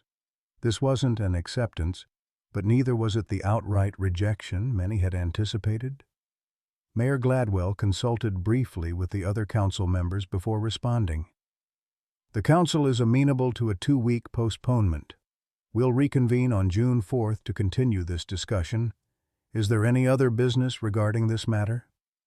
As the meeting moved on to other agenda items, the tension in the room dissipated. People began to filter out, gathering in small groups to discuss this unexpected development. Robert found himself surrounded by well-wishers and supporters, many expressing surprise at Sterling's willingness to reconsider. "Yeah, you did it, Dad," Olivia said, hugging him tightly. "Not yet, Livy," he cautioned, though he couldn't help but feel a glimmer of hope. "Mr. Sterling is just thinking about it, but that's more than we had this morning." As the crowd thinned, James Sterling approached the Bennett family, his expression unreadable. "Quite a presentation, Bennett. You've clearly done your homework." "We had good motivation," Robert replied, nodding toward Olivia. Sterling's gaze shifted to the little girl. "Your grandfather's compass was a nice touch, young lady. Very persuasive." "It really was his," Olivia assured him earnestly. "He used it all the time in the woods." A ghost of a smile crossed Sterling's face. "I believe you." He turned back to Robert. "I meant what I said about evaluating the corridor concept. It has merit, though there are significant practical challenges." "We understand that," Martha interjected. "We're not asking for the moon, just a reasonable compromise." "Reasonable compromises are my specialty, Mrs. Bennett," Sterling replied, "though my environmental activist son might disagree." He glanced toward Jason with a mixture of exasperation and pride. Jason approached, camera in hand. "Dad, I took some new footage yesterday that you should see. Shadow brought a specific type of medicinal berry to Maple, the same kind Native Americans use to treat infections. Somehow he knew exactly what she needed." Sterling checked his watch. "Show me tomorrow, Jason. I have a meeting with the architects in the morning." He nodded to the Bennetts. "We'll be in touch." As Sterling departed with his team, Dr. Miller joined the Bennetts, her expression cautiously optimistic. "That went better than expected. 2 weeks gives us time to gather more support and refine the proposal." "And time for Maple's kits to grow stronger," Olivia added, her priorities clear. They made their way to the parking lot, the evening air still warm with late spring humidity. Henry Wallace fell into step beside them, his usual scowl replaced by thoughtful consideration. "Sterling's no fool," the old man remarked. "Knows which way the wind's blowing. Half the town's showing up like this. He's calculating the public relations value." "You think he's just buying time?" Robert asked. Henry shrugged. "Maybe. Or maybe that boy of his has more influence than we realize. Jason's got his mother's conviction, and Sterling was crazy about that woman." Before Robert could respond, a commotion near the edge of the parking lot caught their attention. A small crowd had gathered around a pickup truck, voices raised in alarm. Dr. Miller rushed forward, her medical instincts activated with the others close behind. The scene became clear as they approached. A large raccoon, not Maple, but unmistakably Shadow by his dark fur, was cornered against the truck's wheel well, hissing defensively at the circle of humans. Blood matted the fur on his front paw, and his movement suggested injury beyond that visible wound. "Stand back, everyone," Dr. Miller commanded, her authoritative tone creating immediate space. "He's injured and frightened." "What's he doing in the parking lot?" someone asked. "Town's no place for wild animals." "Construction equipment spooked him," Jason suggested, having arrived breathless from the other side of the lot. "They started moving some of it this afternoon, right on the edge of his territory." Dr. Miller knelt at a safe distance, assessing the situation. "He's hurt badly. Looks like a deep laceration on the paw and possibly internal injuries from the way he's favoring his right side." "Can you help him?" Olivia asked, her voice small with worry. "If we can safely contain him," the veterinarian replied. "But an adult male raccoon is dangerous when cornered, especially one this size." Robert thought quickly, then removed his suit jacket and approached his truck. I have a storage container in the back, the one we used for Maple. If we can get him into that. Working together, Robert and Dr. Miller devised a rapid plan. Using boards from Robert's truck as shields, they would guide Shadow toward the open container while minimizing risk to themselves and bystanders. Henry Wallace, despite his age, insisted on helping, positioning himself to block an escape route with remarkable spryness. The maneuver was tense, with Shadow lunging and chittering threats as the humans closed in. Just when it seemed they might succeed, a car door slammed nearby, startling the Raccoon into a desperate dash for freedom. He bolted directly toward Olivia, who stood frozen in fear. What happened next occurred so quickly that witnesses later disagreed on the exact sequence. James Sterling, returning to the parking lot for forgotten documents, moved with surprising speed to place himself between the charging Raccoon and the child. Shadow veered at the last moment, colliding with a concrete planter before disappearing under a nearby vehicle. "Are you all right?" Sterling asked Olivia, kneeling to her eye level, genuine concern evident in his expression. She nodded, wide-eyed but unharmed. "He wasn't trying to hurt me. He was just scared." Sterling's gaze followed to where Shadow had vanished. "Maybe so, but scared wild animals are unpredictable. We need to get him contained for everyone's safety, his included." The developer's unexpected involvement changed the dynamic.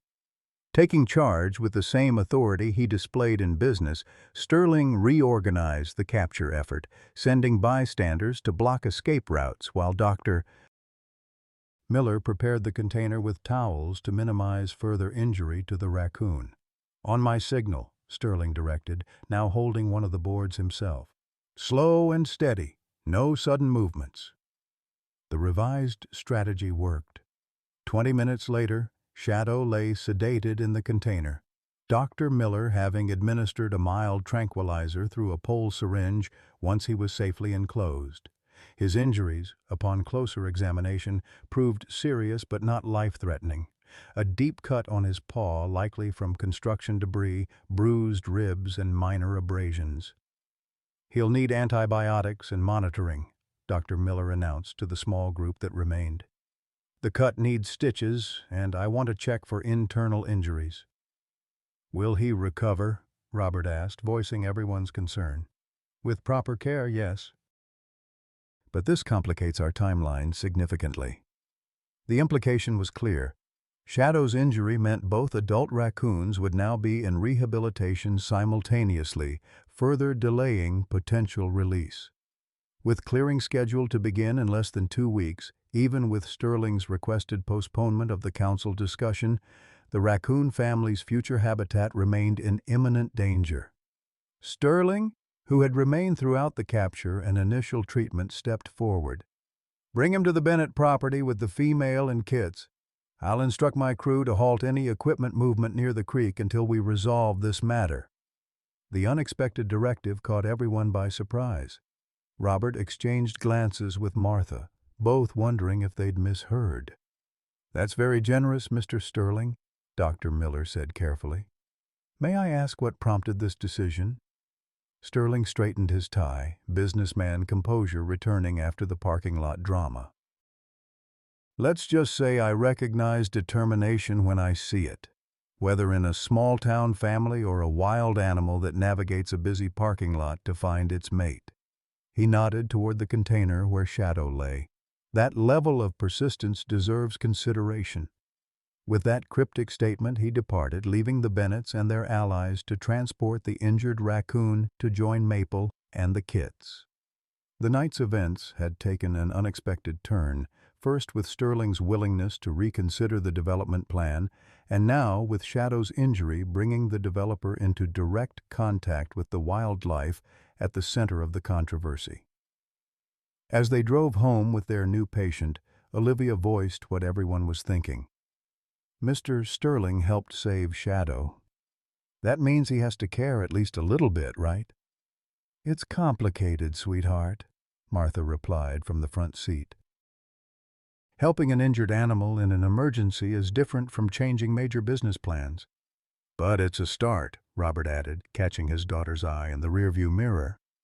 Sometimes that's all you need, a crack in the door to change someone's perspective. At the Bennett property, Dr. Miller worked efficiently to treat Shadow's injuries, stitching his paw and administering antibiotics.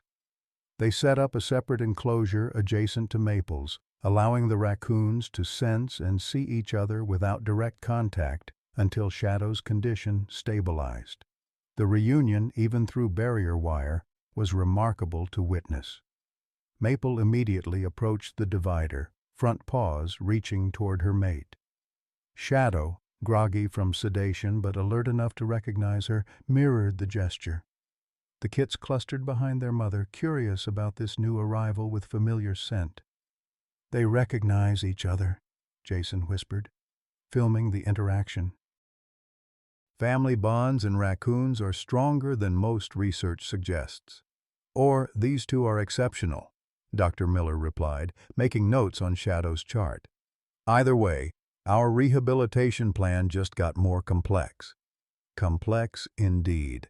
With both adult raccoons now under their care and the kits growing more active daily, the Bennett family found themselves at the center of a wildlife rehabilitation project far beyond what they'd imagined when Olivia first discovered Maple. The tool shed had been expanded with an attached run for the kits to practice climbing and foraging skills. Feeding and cleaning required hours each day. Record-keeping and monitoring consumed whatever free time remained. Yet despite the challenges, there was a palpable sense of purpose in these efforts. Robert, still unemployed but now focused on the Raccoon project, found himself rising each morning with renewed energy. Martha began incorporating her nursing skills into the rehabilitation work, developing feeding techniques for the kits that encouraged natural behaviors. Even Henry Wallace had found a role, using his lifetime of nature observation to help design enrichment activities that mimicked wild conditions. News of Shadow's capture and treatment spread quickly through Willow Creek, adding another chapter to the story that had captivated the small town.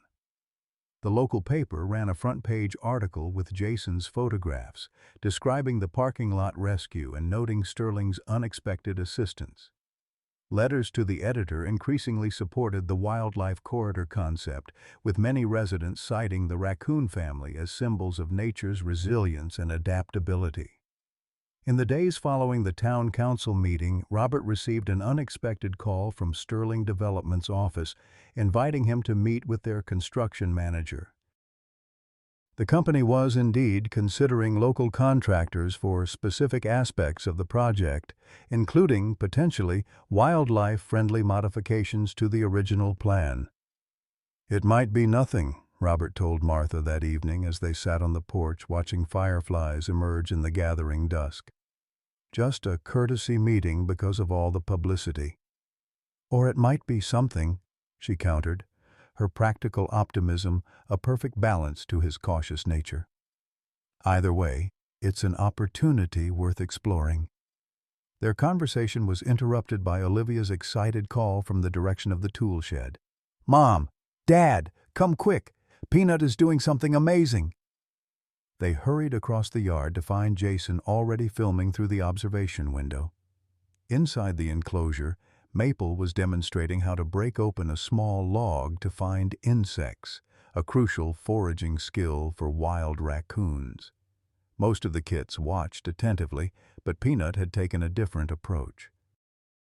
The smallest kit had climbed to the top of the branch structure Robert had built, found a small pool of water in a knothole, and was systematically washing a piece of apple just as they had observed Shadow doing with the mussel days earlier. "He's combining skills," Dr. Miller observed, having arrived for her evening checkup. "Using climbing abilities to reach the water, then demonstrating food washing without being directly taught by Maple. That's problem-solving at a sophisticated level." "Smart little guy," Robert said, pride evident in his voice. "Just like his mother." As they watched the raccoon family's evening activities, a vehicle pulled into the driveway. James Sterling's distinctive black SUV. The developer approached the tool shed alone, his expression curious rather than businesslike. "Hope I'm not intruding," he said by way of greeting. "Jason mentioned something about significant developmental progress with the kits. Thought I'd see for myself before my meeting with the architects tomorrow." Dr. Miller welcomed him, briefly explaining Peanut's breakthrough. Sterling observed thoughtfully, asking surprisingly detailed questions about raccoon intelligence and learning behaviors. After several minutes of observation, he turned to Robert. "Walk with me a moment, Bennett." The two men strolled toward the edge of the property where the woods began, twilight deepening around them. Sterling stopped at the property line, gazing into the trees now marked with orange surveyor's tape. "My father built homes on 5,000 acres of land during his career," Sterling said abruptly. "Didn't give a second thought to what was there before. Different times." Robert remained silent, sensing this was leading somewhere significant. "My late wife was an environmental science teacher," Sterling continued. "Used to say we need to build with nature, not against it." I always nodded and agreed, then went ahead with traditional development approaches anyway. He shook his head ruefully. Easier, more profitable, the usual justifications. He turned to face Robert directly. "Your daughter reminds me of her. That same certainty about what's right, that same connection to the natural world. Olivia's special that way," Robert agreed. "Gets it from my father."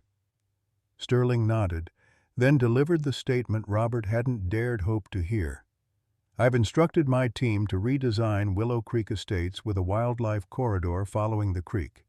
Not 50 yards wide as you proposed, we can't afford that much reduction in lots, but 30 yards, which our ecologist consultant says would be sufficient for most species movement." Robert struggled to process this unexpected victory.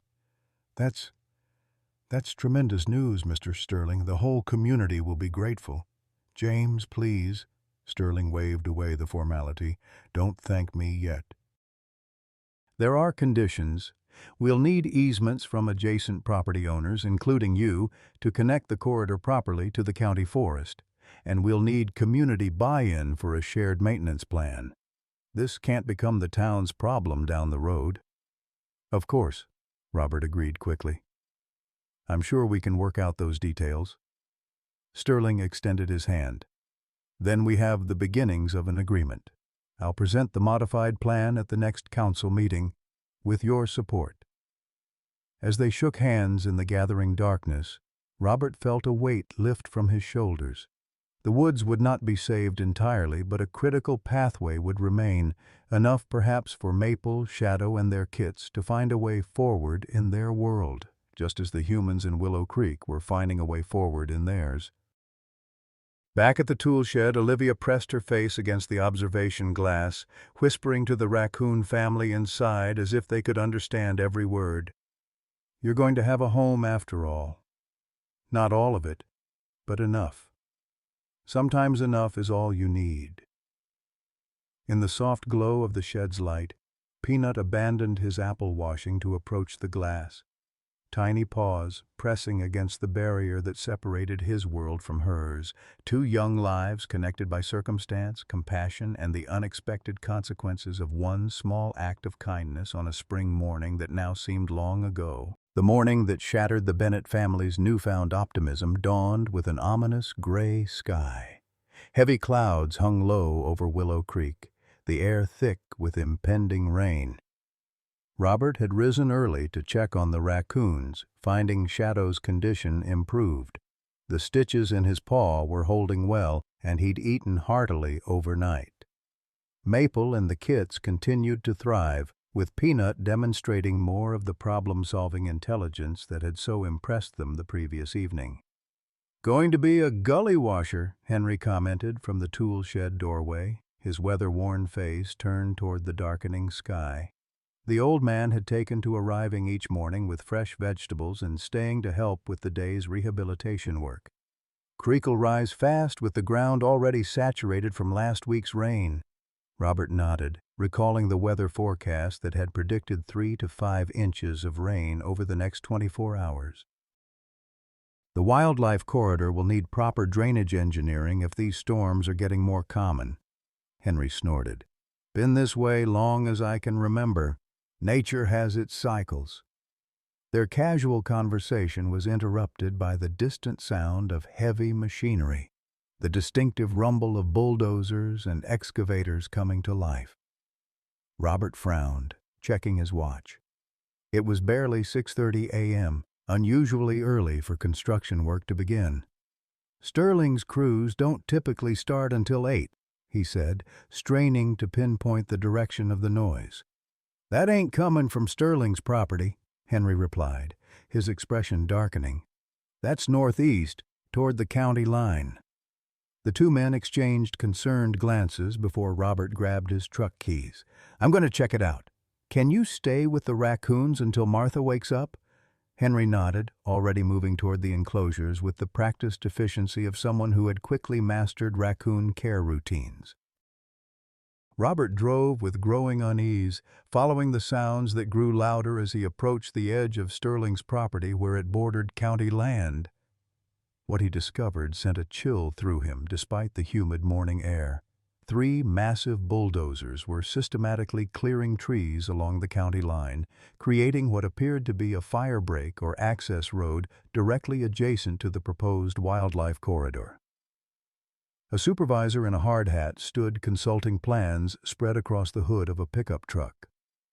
Robert approached, trying to keep his voice level despite his alarm. Excuse me, what's going on here? The man looked up, his expression guarded. County Fire Mitigation Project. Creating a fire break along the property line. Fire mitigation? In one of the wettest springs on record? Robert couldn't keep the skepticism from his voice. Who authorized this? County Commissioner's office, the supervisor replied, turning back to his plans in clear dismissal. All the proper permits are in place. Robert stood rooted to the spot, watching as another massive oak crashed to the ground, its fall sending birds scattering into the rain-heavy sky. The timing couldn't be coincidental. Just days after Sterling had agreed to the wildlife corridor, the adjacent land was being cleared in a way that would essentially isolate it, rendering it far less effective as a pathway for wildlife. He pulled out his phone, dialing James Sterling's number. The call went straight to voicemail. Next, he tried Dr. Miller, who answered on the second ring. The county is clearing a 50-foot swath along the property line, Robert explained urgently. If they continue, the corridor will be cut off from the larger forest beyond. That makes no sense, Dr. Miller replied, the sound of papers shuffling in the background suggesting she was already looking for information. There's been no notification about fire mitigation projects in that area. Let me make some calls. By the time Robert returned home, the rain had begun, fat, heavy drops that quickly intensified into sheets of water. Martha met him at the door, concern etched on her face. Jason called, she said without preamble. His father's out of town at a development conference in Atlanta. He swears James knew nothing about the county clearing. Robert shook the rain from his jacket, processing this information. Then who authorized it? And why now, of all times? Politics, Henry supplied grimly from his seat at the kitchen table where he was sharing breakfast with Olivia. County Commissioner Bradford owns the concrete company that's got the supply contract for Sterling's development. If the wildlife corridor means a smaller project, he didn't need to finish the thought. The interconnected web of business interests and local politics was nothing new in small towns like Willow Creek. So, what do we do? Martha asked, placing a mug of coffee in front of Robert, who had slumped into a chair. Before he could answer, Olivia spoke up, her young voice unexpectedly firm. We stop them. If the corridor gets cut off, Maple and Shadow won't have anywhere to go when we release them. The adults exchanged glances, none wanting to crush the child's determination with the harsh realities of permits, property rights, and political maneuvering. It's not that simple, Livy, Robert began gently. The county has legal authority over that land. Then we need to make them change their minds, she insisted, like we did with Mr. Sterling. Dr. Miller arrived as they were discussing options, bringing with her disturbing news. I've made some inquiries. The fire mitigation project was approved in an emergency session of the county commission last night. No public notice, minimal documentation. Bradford pushed it through, citing urgent safety concerns that don't appear in any official risk assessment. Can it be challenged legally? Martha asked. Possibly, but not quickly enough to stop what's happening now, Dr. Miller replied. Court injunctions take time, even with clear evidence of impropriety. The conversation was interrupted by the sound of Olivia's chair scraping back. She stood, her expression resolute as she headed for the door. "Where are you going, young lady?" Martha called after her. "To check on Maple and the babies," Olivia replied. "Someone needs to tell them it's going to be okay, even if we don't know how yet." Her words hung in the air after she'd gone, a poignant reminder of what was truly at stake beyond politics and property disputes. The day deteriorated further as the storm intensified. By noon, the rain had become torrential, prompting flash flood warnings throughout the county. Robert and Henry worked to sandbag around the tool shed, ensuring the raccoon enclosures would remain dry even if water rose around the foundation. Dr. Miller monitored Shadow's condition, concerned that the stress of the storm might set back his recovery. Inside the house, Martha fielded calls from community members who had heard about the clearing, some offering support, others with practical suggestions for challenging the county's actions. Jason arrived mid-afternoon, soaked to the skin despite his raincoat, carrying a file of documents. "Dad's been trying to reach Commissioner Bradford since I told him what's happening," he reported, spreading water-spotted papers across the kitchen table. "He's furious, says this undermines the entire agreement you reached." The documents Jason brought revealed something unexpected. Detailed engineering plans for the wildlife corridor that Sterling's team had already begun developing, dated 3 days earlier. The plans included specific accommodations for raccoon habitat, fallen logs, water features, and elevated pathways through potential flood zones.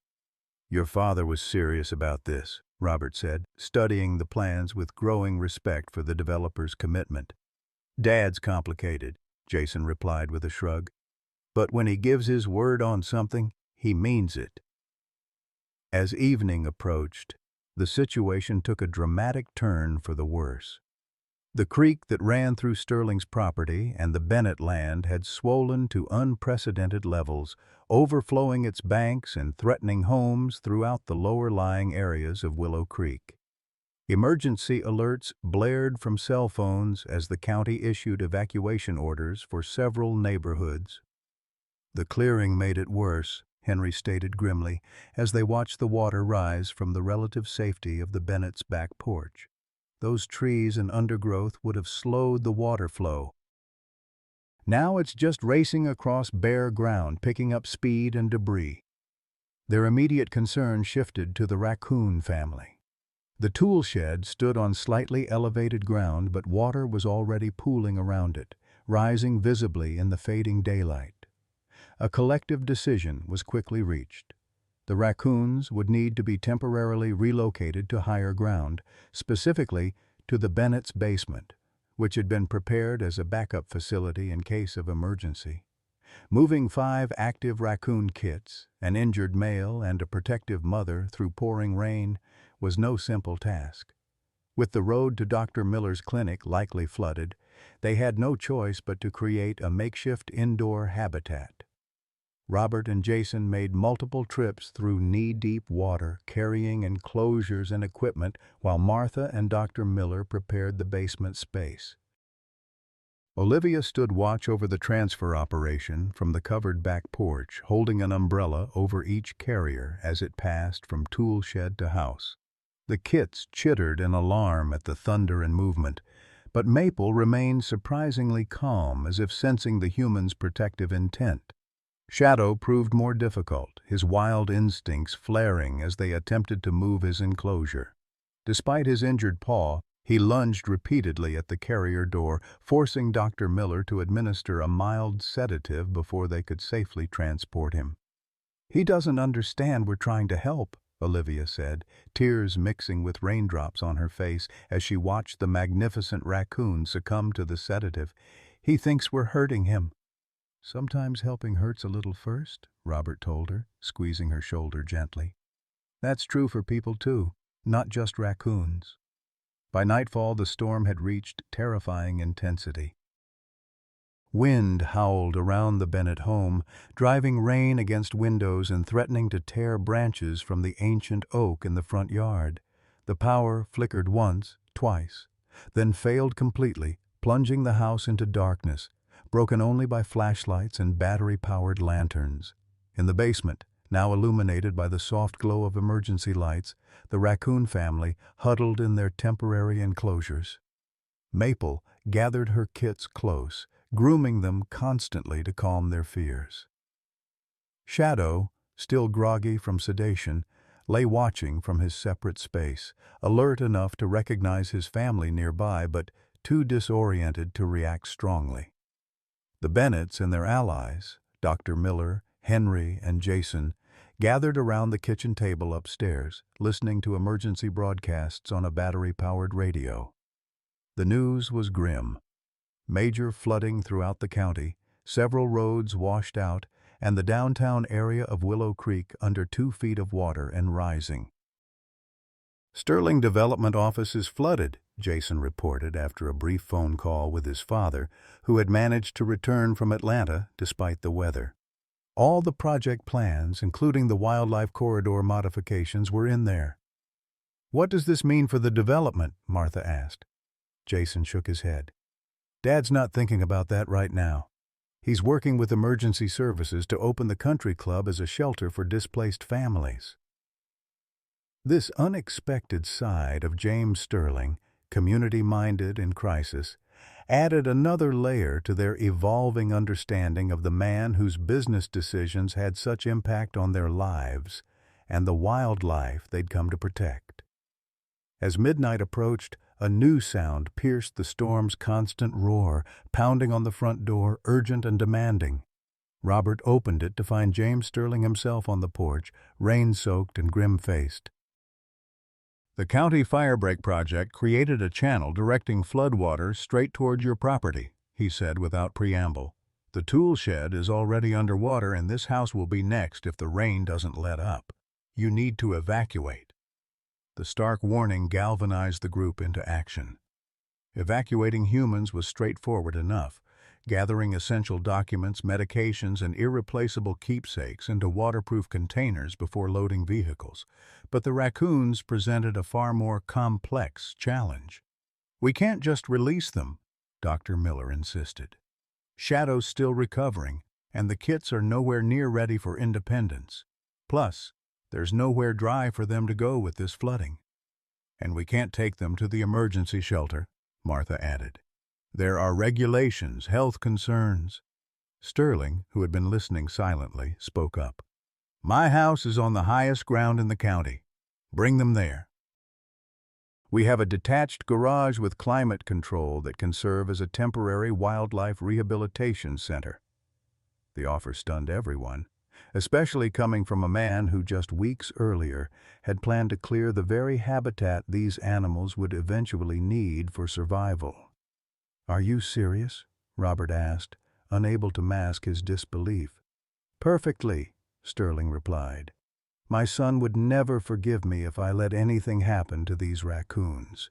Besides, I've invested too much in redesigning my development around them to lose them to a flood."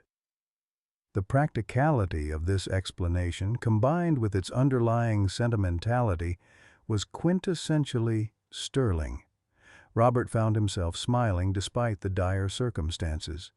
With the decision made, they worked rapidly to prepare the raccoons for another move. This time, Shadow required no sedation. Whether due to weakening from his injuries or growing trust in his human caretakers, he entered the transport carrier with minimal resistance. The journey to Sterling's hilltop home was harrowing. Roads had become rivers in places, requiring detours and careful navigation. Jason rode in Robert's truck, providing local knowledge of alternate routes that might remain passable. Dr. Miller followed with Martha and Olivia, while Henry and Sterling brought up the rear in the developer's SUV, its high clearance proving invaluable in the deepening water. From the passenger seat of her mother's car, Olivia watched the devastation unfold in the sweep of headlights. Homes with water reaching porch steps, debris carried by swift currents, a playground partially submerged in what had been a community park. The Raccoon carriers in the back shifted with each turn, soft chittering sounds occasionally rising above the storm's roar. "Will our house be okay?" she asked, voice small against the backdrop of disaster. Martha reached over to squeeze her daughter's hand. "Houses can be repaired, sweetheart. The important thing is that everyone, including our raccoon friends, gets to safety." Sterling's residence proved to be everything he had promised. A sprawling home on the highest ridge overlooking Willow Creek, its lights burning bright thanks to a generator that hummed efficiently despite the storm. The detached garage was spacious and warm, with concrete floors that could be easily cleaned and windows that provided natural light during daytime. Under Dr. Miller's direction, they quickly established a temporary rehabilitation space, setting up the enclosures and providing fresh water and food. The raccoons, remarkably, seemed to adapt to their third home in 24 hours, with resilience that impressed even the veterinarian. "Wild animals survive by being adaptable," she observed, as Maple calmly began grooming her kits in the new enclosure. "They don't waste energy fighting what they can't change." Dawn broke with the storm finally beginning to abate, though the damage it had wrought became more visible with each lightening shade of gray in the eastern sky. Sterling's hilltop location offered a panoramic view of the valley below, where Willow Creek had become a vast, muddy lake punctuated by the rooftops of homes and businesses. The Bennett property was visible in the distance, their house still standing but surrounded by water that had indeed overtaken the tool shed completely. The clearing along the county line was a muddy scar across the landscape, channeling water exactly as Henry had predicted. "Commissioner Bradford has a lot to answer for," Sterling remarked, joining Robert at the window. "That clearing wasn't just politically motivated, it was environmentally reckless." Robert nodded grimly. "Will it affect your development plans?" "Significantly," Sterling admitted. "We'll need comprehensive hydrological studies before proceeding now. The flooding patterns have to be understood and accommodated." He sighed, running a hand through his silver hair. "This could delay groundbreaking by months, possibly a year." The implications hung between them. Time gained for the wildlife corridor to be properly planned, for the raccoon family to be fully rehabilitated, for the community to have greater input into the development process. What had seemed like disaster might, paradoxically, create opportunity. Their contemplation was interrupted by Martha, who appeared in the doorway with her nurse's expression of professional concern. "Dr. Miller needs you both. Shadow's taken a turn for the worse." In the makeshift rehabilitation space, they found Dr. Miller kneeling beside Shadow's enclosure, her face grave as she examined the male raccoon. The stress of multiple relocations, combined with his existing injuries, had proven too much. His breathing was labored, his once bright eyes dulled with pain. "The infection spread," Dr. Miller explained quietly. "He needs antibiotics I don't have here, possibly surgery to clean the wound properly." She looked up at the circle of concerned faces. With the clinic flooded and roads impassable, she didn't need to finish. The prognosis was clear in her expression. Olivia pushed forward, dropping to her knees beside the enclosure. "No," she said firmly. "Peanut didn't give up, and Shadow doesn't get to give up either." The adults exchanged glances, their hearts breaking for the child facing her first real experience with the harsh limitations of human ability to intervene in nature's processes. Sterling cleared his throat. My helicopter pad is on the east lawn. The company chopper is hangared at the regional airport, which is on high ground and still operational. I could have it here within the hour. A helicopter? Dr. Miller looked up sharply. You'd use your corporate helicopter to transport an injured raccoon? Why not? Sterling replied with unexpected simplicity. It's being used today anyway to assess flood damage to our properties. One small detour to the veterinary hospital in Oak Ridge wouldn't compromise that mission. The decision was made quickly after that. Dr. Miller would accompany Shadow to the larger veterinary hospital in Oak Ridge, 20 miles away, but equipped with surgical facilities and specialists in wildlife medicine. Sterling made the necessary calls, and within 45 minutes, the distinctive sound of helicopter blades cutting through the morning air announced the arrival of their unlikely air ambulance. As they prepared Shadow for transport, Maple became visibly agitated, sensing her mate's distress and impending separation. She paced her enclosure, reaching through the wire toward him and making soft, plaintive sounds unlike any they had heard from her before. "She knows," Olivia whispered. "She knows he's leaving." In a moment of either inspiration or recklessness, opinions would later differ, Dr. Miller made a last-minute decision. We should take Maple, too.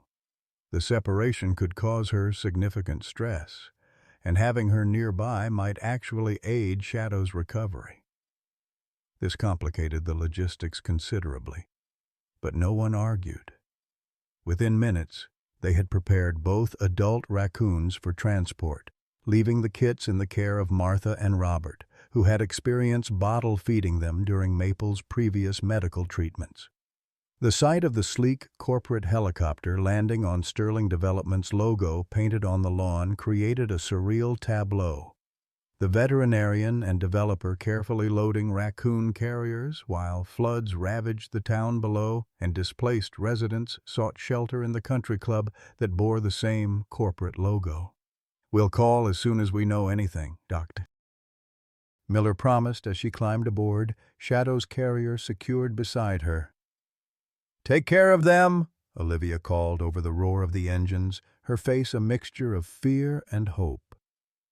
As the helicopter lifted off, banking gracefully toward Oak Ridge, Robert pulled his daughter close against the downdraft. "Shadow's getting the best care possible now," he assured her. "That's all we can do." Henry Wallace, who had watched the proceedings with his usual stoic expression, finally spoke. "In all my years, never thought I'd see a corporate helicopter being used as a raccoon ambulance." He shook his head, but there was a hint of admiration in his weathered features. "Your grandfather would have appreciated the irony, Robert." Inside, the 5 raccoon kits had become restless with their mother's departure. Without Maple's calming presence, they chittered anxiously, climbing the sides of their enclosure and searching for her familiar scent.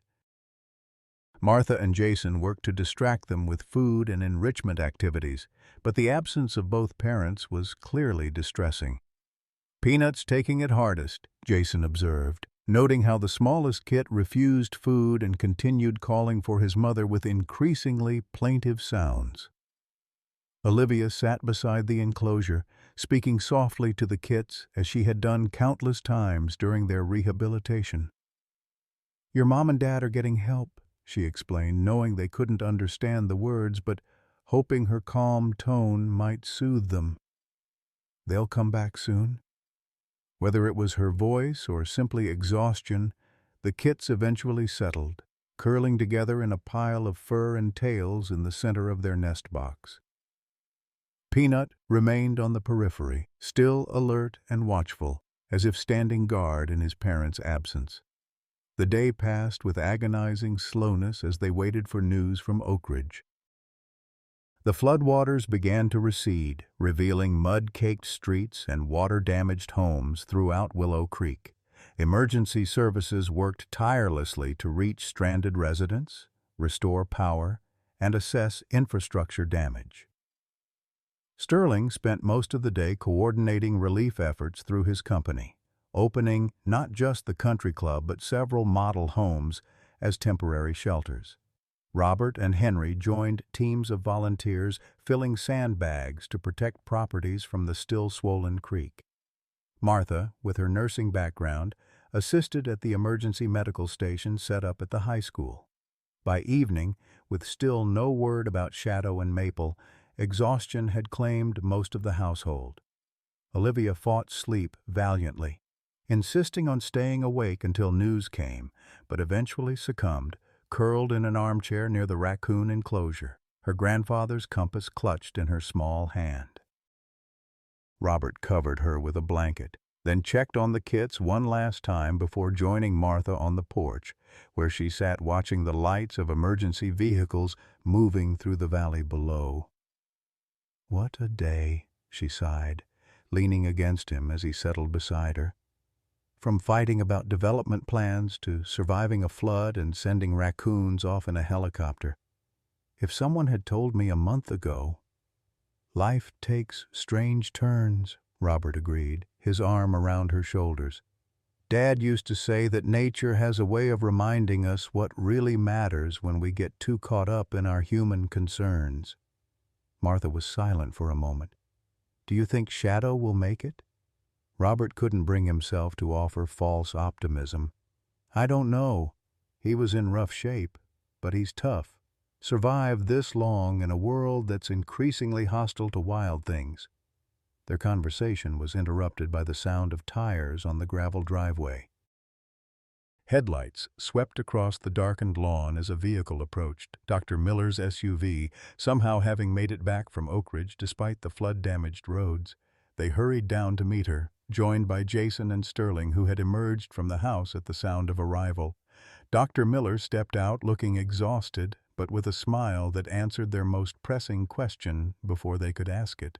"Shadow's stable," she announced. The surgery went well. They removed debris from the wound that was causing the infection and administered stronger antibiotics. Barring complications, he should make a full recovery. The relief was palpable, a collective exhalation of worry they'd all been holding. "And Maple?" Robert asked. "That's the remarkable part," Dr. Miller replied. "She stayed close to his carrier the entire time, even during prep for surgery. The specialist said she's never seen a wild raccoon show such concern for a mate. These two have an extraordinary bond." "When can they come home?" Martha asked. "Shadow needs to remain under observation for at least 48 hours. Maple could return now, but—" Dr. Miller hesitated. "But she won't leave him." Olivia's voice came from behind them. She had awakened and followed them outside, still clutching the compass. "She loves him too much to leave him alone when he's hurt." Dr. Miller nodded. "That's exactly it. So they'll both stay until Shadow's strong enough to travel." As they returned to the house, Olivia's small voice posed the question they'd all been considering. "Where is home going to be for them, though? Our tool shed is underwater and the woods are being cut down." It was Sterling who answered, surprising them all. "I've been thinking about that. The wildlife corridor needs to be expanded beyond what we initially discussed, especially given what we've learned about flooding patterns from this storm." He led them to the dining room, where maps and plans were spread across the table, new designs sketched throughout the day between emergency management calls. "I'm proposing a conservation easement along the entire creek basin," he explained, indicating a much wider green zone than originally planned. "Not just 30 yards, but 100 yards on either side. It would mean fewer housing units, but premium prices for those with protected green space views." The business justification didn't disguise the fundamental shift in approach. This was no longer a minimal concession, but a genuine reimagining of how development and conservation might coexist. "The flooding has made it necessary anyway," Sterling continued pragmatically. "We can't build in flood-prone areas and expect to sell homes.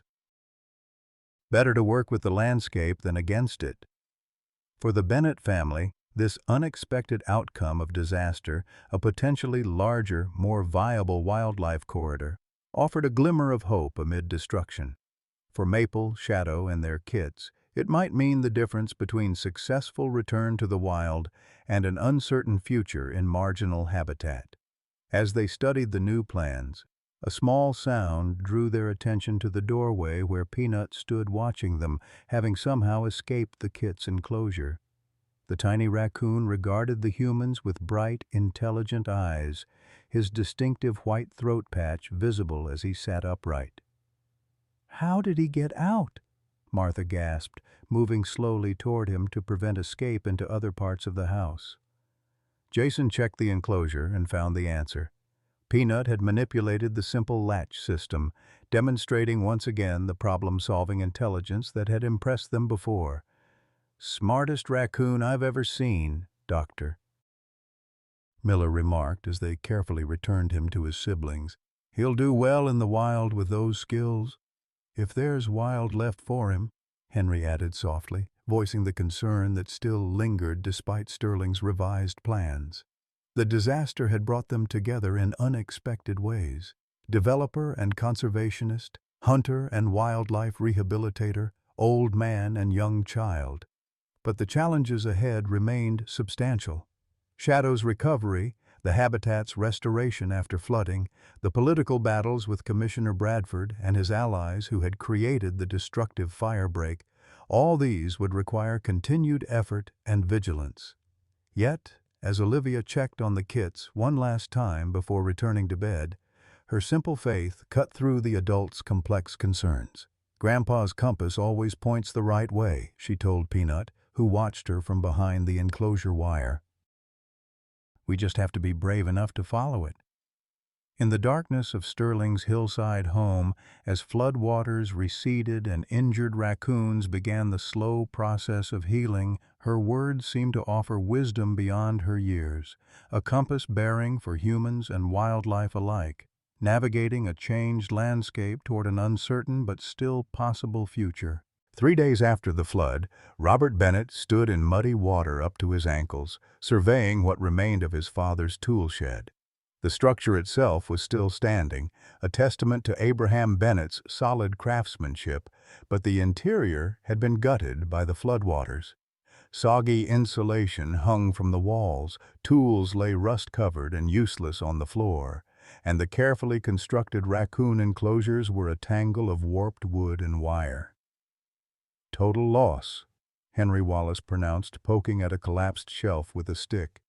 "Wouldn't be safe for them critters now, even if we cleaned it up. Too much mold'll set in." Robert nodded grimly. The tool shed had been the heart of their rehabilitation project, its transformation representing all the hope and care they'd invested in Maple's family. Now it stood as a stark reminder of how quickly circumstances could change, how tenuous their plans had always been. "We'll need to build something new," he said, already calculating costs they couldn't afford. The flood had damaged their basement as well, water seeping through foundation cracks to ruin carpeting and stored belongings. Insurance would cover some repairs, but not nearly all, and certainly not a new wildlife rehabilitation structure. Henry seemed to read his thoughts. "Got some lumber at my place that didn't get touched by the water. Not enough for everything, but it's a start." The offer was typical of how the community had rallied in the aftermath of disaster. Throughout Willow Creek, neighbors helped neighbors clear debris, salvage possessions, and begin the long process of recovery. The flood had damaged over 100 homes and businesses, though thankfully claimed no human lives. Property could be rebuilt. Lives could not. As if underscoring this reality, Robert's phone rang. Dr. Miller calling with an update on Shadow. The raccoon's condition had stabilized further, his infection responding well to the stronger antibiotics. If progress continued, both adult raccoons could return from Oak Ridge within days. "That's wonderful news," Robert told her, "but I'm standing in what's left of their home, and it's not pretty. We need a new plan." Actually, Dr. Miller replied. "That's the other reason I'm calling. James Sterling wants to meet this afternoon at his office, temporary office, I should say, since the downtown one is still being pumped out. He mentioned having a solution for our housing problem." The meeting was set for 3 o'clock at Sterling Development's temporary headquarters, a model home on high ground that had escaped the flood's reach. Robert arrived to find an impromptu command center with staff coordinating relief efforts alongside regular business operations. James Sterling had clearly positioned his company as central to the town's recovery, a shrewd business move that nonetheless provided genuine assistance to those in need. "Bennett," Sterling greeted him, rising from behind a desk set up in what would normally be the model home's dining room. "Thanks for coming. Dr. Miller's already here." He led Robert to a sunroom at the back of the house where Dr. Miller waited with Jason and, surprisingly, Mayor Gladwell. The mayor's presence suggested this meeting had implications beyond Raccoon rehabilitation. "Mr. Bennett," the mayor acknowledged with a nod, "I've been hearing quite a bit about your family's wildlife project these past few weeks." "It's mostly my daughter's project," Robert clarified. "Olivia's the one with the connection to those raccoons. Children often see clearly what we adults overlook," Mayor Gladwell observed with a small smile. "But I understand the entire family has become quite invested." Sterling cleared his throat, bringing the conversation to the matter at hand. "I've asked you all here because the flood has created both problems and opportunities. Our development plans are necessarily on hold while we reassess the hydrology of the area. Meanwhile, the town faces significant recovery challenges." He unrolled a large map across the table, a new version of the Willow Creek Estates plan, with substantial modifications. The wildlife corridor had indeed been expanded dramatically, now encompassing the entire creek basin, with buffer zones extending 100 yards on either side. Most surprisingly, at the northern edge of the property, a 5-acre parcel had been outlined in green with the label Willow Creek Wildlife Education Center. "What exactly are we looking at here, James?" Mayor Gladwell asked, studying the map with interest. "A revised vision?" Sterling replied. "The flood made clear that building close to the creek was never viable. Rather than fight that reality, we're embracing it, creating a natural flood management system that doubles as wildlife habitat and community amenity." He pointed to the education center site. "This is where I believe we can solve multiple problems at once. Sterling Development will donate this parcel to the town, with the stipulation that it be developed as a wildlife education facility. We'll provide initial construction funding through our community benefit program." Dr. Miller leaned forward, clearly intrigued. "And how does this help our immediate raccoon housing situation?" "The education center would include a wildlife rehabilitation facility," Sterling explained, "built to proper specifications, licensed through your credentials, Dr. Miller. Construction could begin immediately as part of our flood recovery initiatives, with temporary rehabilitation structures in place within 2 weeks." The proposal was breathtaking in its scope and elegance, addressing wildlife habitat preservation, flood management, community education, and immediate rehabilitation needs in one comprehensive plan. Robert found himself studying Sterling with new appreciation for the developer's strategic thinking. "Why?" he asked simply. "Why invest in wildlife when you could just scale back the development and cut your losses?" Sterling's expression remained impassive, but something flickered in his eyes. "Several reasons. First, practical business sense. The flood revealed flaws in our original approach that would have led to future problems and liability. Second, community goodwill. Willow Creek needs healing, both physical and social. This project offers both." He paused, then added more quietly, "And third, personal reasons that I prefer not to elaborate on." Jason, who had remained silent until now, met his father's gaze with quiet understanding. Robert suspected there was a story there involving Sterling's late wife, the environmental science teacher whose influence seemed to reach beyond her lifetime. Mayor Gladwell tapped the map thoughtfully. The town council would need to approve acceptance of the land donation and commit to ongoing operational support for the education center.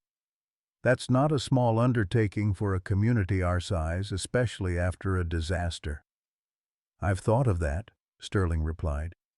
The proposal includes a 10-year operational subsidy from Sterling Development, tapering gradually as the center establishes revenue streams through educational programs, grants, and ecotourism.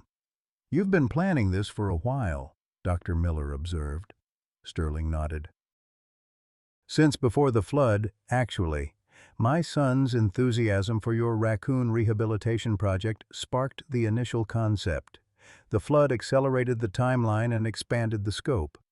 The discussion continued for nearly 2 hours, delving into practicalities, legal considerations, and implementation strategies. By the time they concluded, a framework agreement had been outlined. Sterling Development would revise its plans to include the expanded wildlife corridor and education center donation, while the town would establish a wildlife management committee to oversee the new facility, with Dr. Miller and the Bennett family invited as founding members. "This still feels surreal," Robert commented as they prepared to leave. "A month ago, we were fighting to save one raccoon family. Now we're planning a wildlife education center?" "That's how change often happens," Mayor Gladwell replied. "Not through grand designs, but through small actions that ripple outward in unexpected ways." As Robert drove home, his mind raced with implications. The proposed wildlife center would provide ideal rehabilitation space for Maple, Shadow, and their kits, with proper facilities for their eventual transition back to the wild. It would create a permanent legacy from Olivia's simple act of compassion. And perhaps most surprisingly, it might offer Robert himself a new professional direction. Sterling had hinted that the center's construction and maintenance would require someone with building expertise who also understood wildlife needs. Martha and Olivia were waiting anxiously when he arrived, eager to hear about the meeting. As he outlined Sterling's proposal, their expressions shifted from concern to disbelief to cautious excitement. "A real wildlife center?" Olivia breathed, her eyes wide. "Where people can learn about raccoons and other animals?" "That's the idea," Robert confirmed. "And it would start with Maple and Shadow as the first rehabilitation case." "When will they come home?" Olivia asked, returning to her most immediate concern. "Tomorrow, if all goes well with Shadow's final checkup," Robert told her, "but not to the tool shed. That's beyond repair.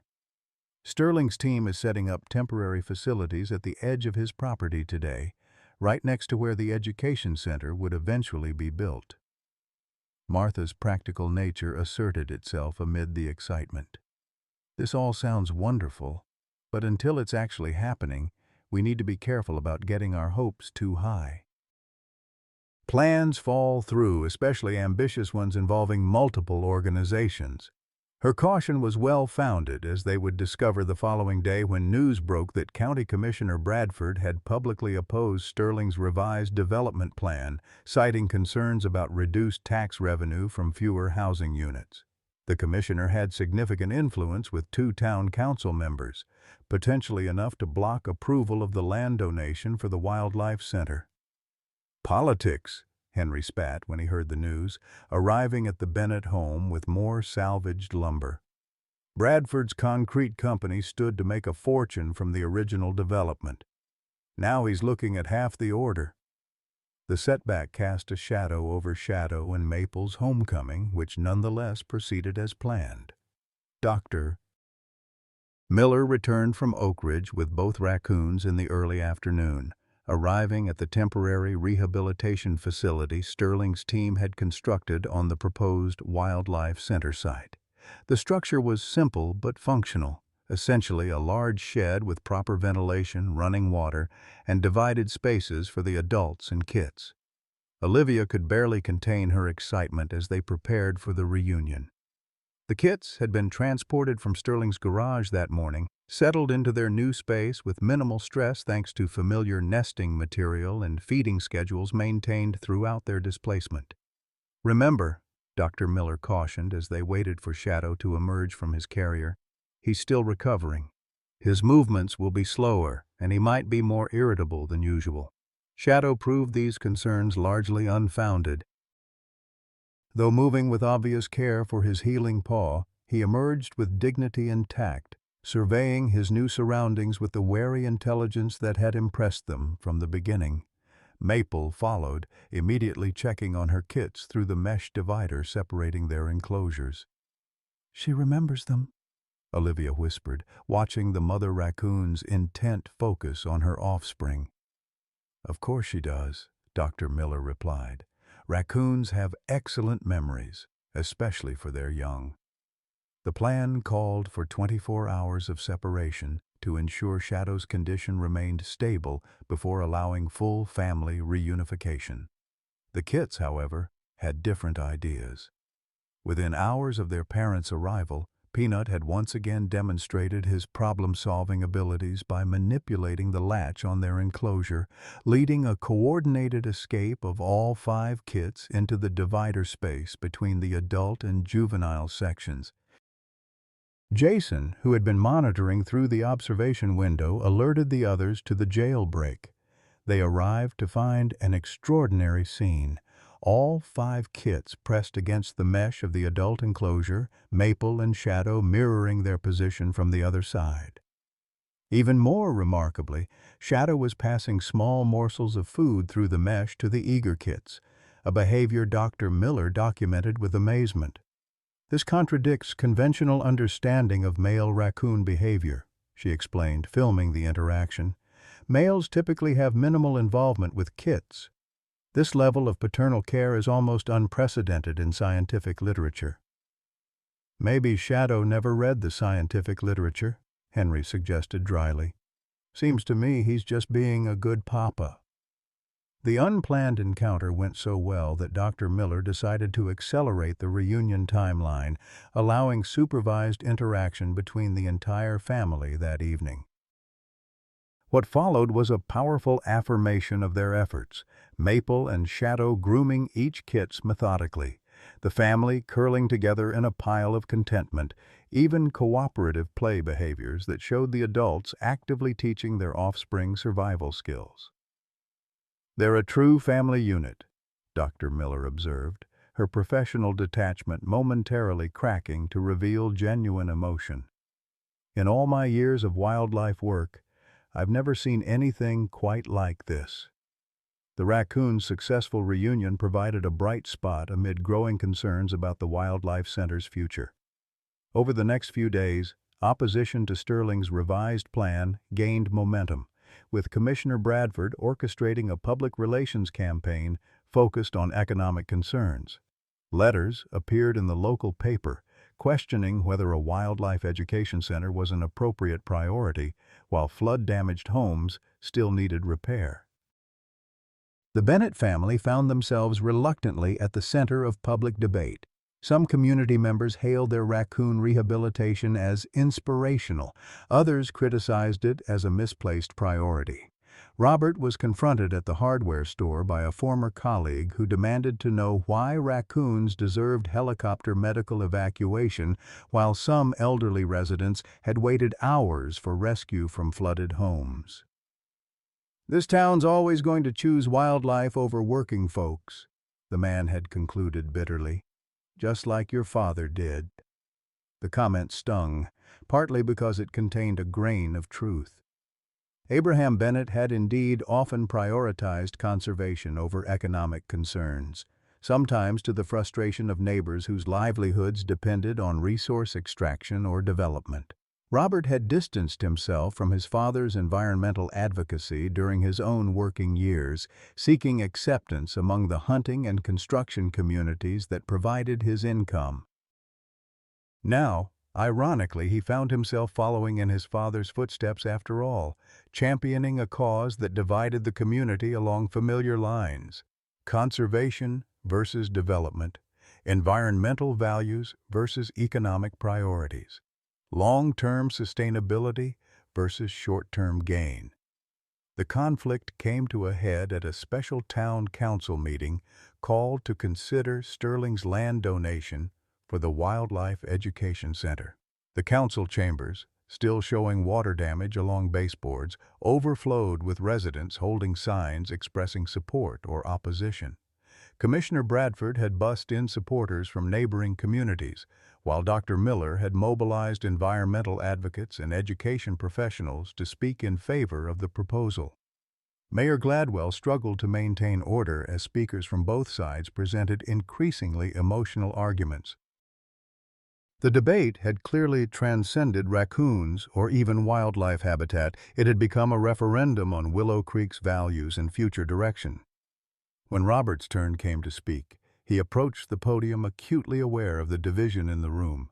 Half the faces before him showed encouragement, the other half skepticism or outright hostility. Among the supporters, he spotted Olivia sitting between Martha and Henry, her small face solemn with the importance of the occasion. "My name is Robert Bennett," he began, his voice steadier than he felt. "Most of you know me or knew my father, Abraham. Some of you are here because you care about wildlife. Some are here because you care about jobs and economic growth. I understand both positions because I've lived both."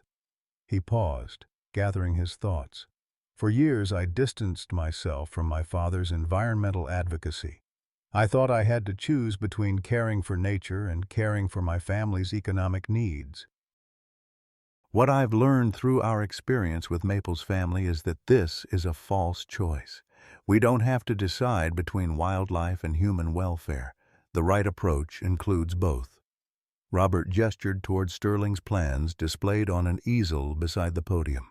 This revised development creates jobs while respecting natural systems. The Wildlife Education Center would bring visitors to our town and provide educational opportunities for our children. Most importantly, it represents the kind of community I believe most of us want to live in. One that values all life and thinks beyond immediate gain to long-term flourishing. As he returned to his seat, the room remained divided, but something in the quality of the silence had changed. Commissioner Bradford approached the podium next, his confident stride and crisp suit projecting authority. "Mr. Bennett speaks eloquently about false choices," Bradford began. "But the real false choice is pretending we can have everything we want without consequences. Every dollar spent on raccoon rehabilitation or wildlife education is a dollar not spent on flood recovery for human beings. Every acre set aside for wildlife corridor is tax revenue lost that could fund schools or emergency services." He warmed to his theme, voice rising with practiced indignation. Sterling Development's original plan promised 200 new jobs and a 15% increase in the town's tax base. This revised plan cuts those benefits nearly in half. I ask you, can Willow Creek afford such generosity to wildlife when our own citizens are suffering? The arguments continued for another hour, with experts on both sides presenting conflicting data about economic impacts, environmental benefits, and community priorities. The council members listened attentively, their expressions giving little indication of their leanings. Finally, when all scheduled speakers had been heard, Mayor Gladwell announced, "Before we move to council deliberation, we have one final speaker who has requested special accommodation due to school night considerations. The chair recognizes Olivia Bennett." A murmur rippled through the chamber as Olivia made her way to the podium, which Mayor Gladwell adjusted to accommodate her height. At 8 years old, addressing a room full of adults in such a formal setting would intimidate most children, but Olivia stood straight, her grandfather's compass visible in her hand. "My name is Olivia Bennett," she began, her clear voice carrying throughout the suddenly hushed room. "I'm the one who found Maple when she was sick. I didn't know anything about wildlife rehabilitation or wildlife corridors or development plans. I just knew a mother and her babies needed help. She held up the compass. My grandpa gave me this before he died. He said it always points to what matters most, even when grown-ups get confused. When I found Maple, the compass pointed to helping her. Now it's pointing to helping all the animals who need a home. Olivia looked directly at Commissioner Bradford. My dad says there's enough for everyone if we share properly. Maple and Shadow taught their babies to share food. Couldn't we learn from them? The simplicity of her question hung in the air as she returned to her seat.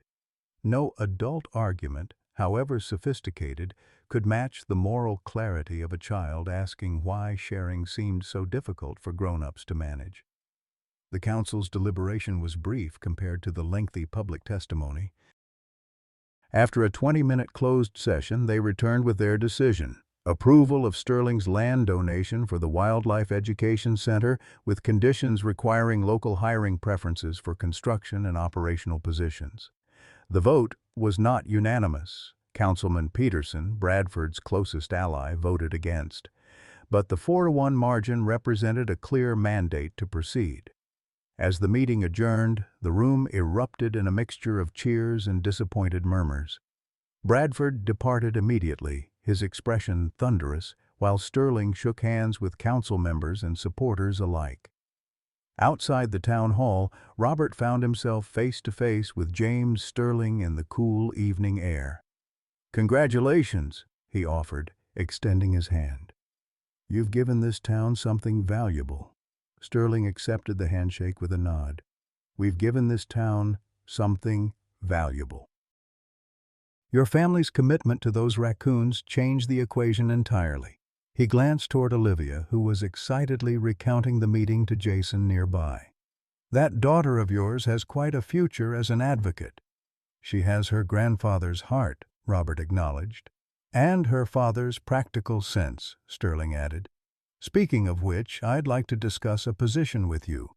The Wildlife Center will need a construction manager who understands both building and wildlife needs, someone the environmental community trusts but who speaks the language of development." The offer caught Robert by surprise. "Are you offering me a job?" "Consider it a consulting role to start," Sterling replied, "with potential for permanent position once the center is operational. Salary comparable to what you earned at the sawmill, with benefits." It was an elegant solution to multiple problems: the Bennett family's financial strain, Robert's unemployment, and the Wildlife Center's need for someone with his unique combination of skills. Yet he hesitated, wary of compromising his independence after weeks of advocacy. "I'd need assurances about the center's mission," he said finally. "No cutting corners on the wildlife rehabilitation facilities or environmental standards." Sterling smiled slightly. "I expected nothing less. We'll draw up a proper agreement with those stipulations included." He extended his hand again. "Partners?" "Partners," Robert agreed, feeling as though some long-held tension had finally released. Perhaps his father's environmental values and his own practical approach were not so incompatible after all. As they walked toward the parking lot, Martha fell into step beside him, slipping her hand into his. "I heard," she said simply. "It's a good fit for you. You're not worried about me working for Sterling?" She shook her head. "You won't be working for him. You'll be working for the Wildlife Center. There's a difference." She squeezed his hand. "Besides, I've seen how you come alive when you're building those raccoon structures. This is what you were meant to do." The night air carried the sense of spring, new growth emerging from flood-saturated soil, nature's resilience manifesting despite human intervention. As they reached their truck, Olivia raced ahead, turning to face them with shining eyes. "Can we go tell Maple and Shadow about the Wildlife Center?" she asked. "They should know they're going to have a forever home." "It's late, sweetheart," Martha began, but Robert interrupted gently. "Actually, I think that's a perfect idea. They deserve to be part of the celebration."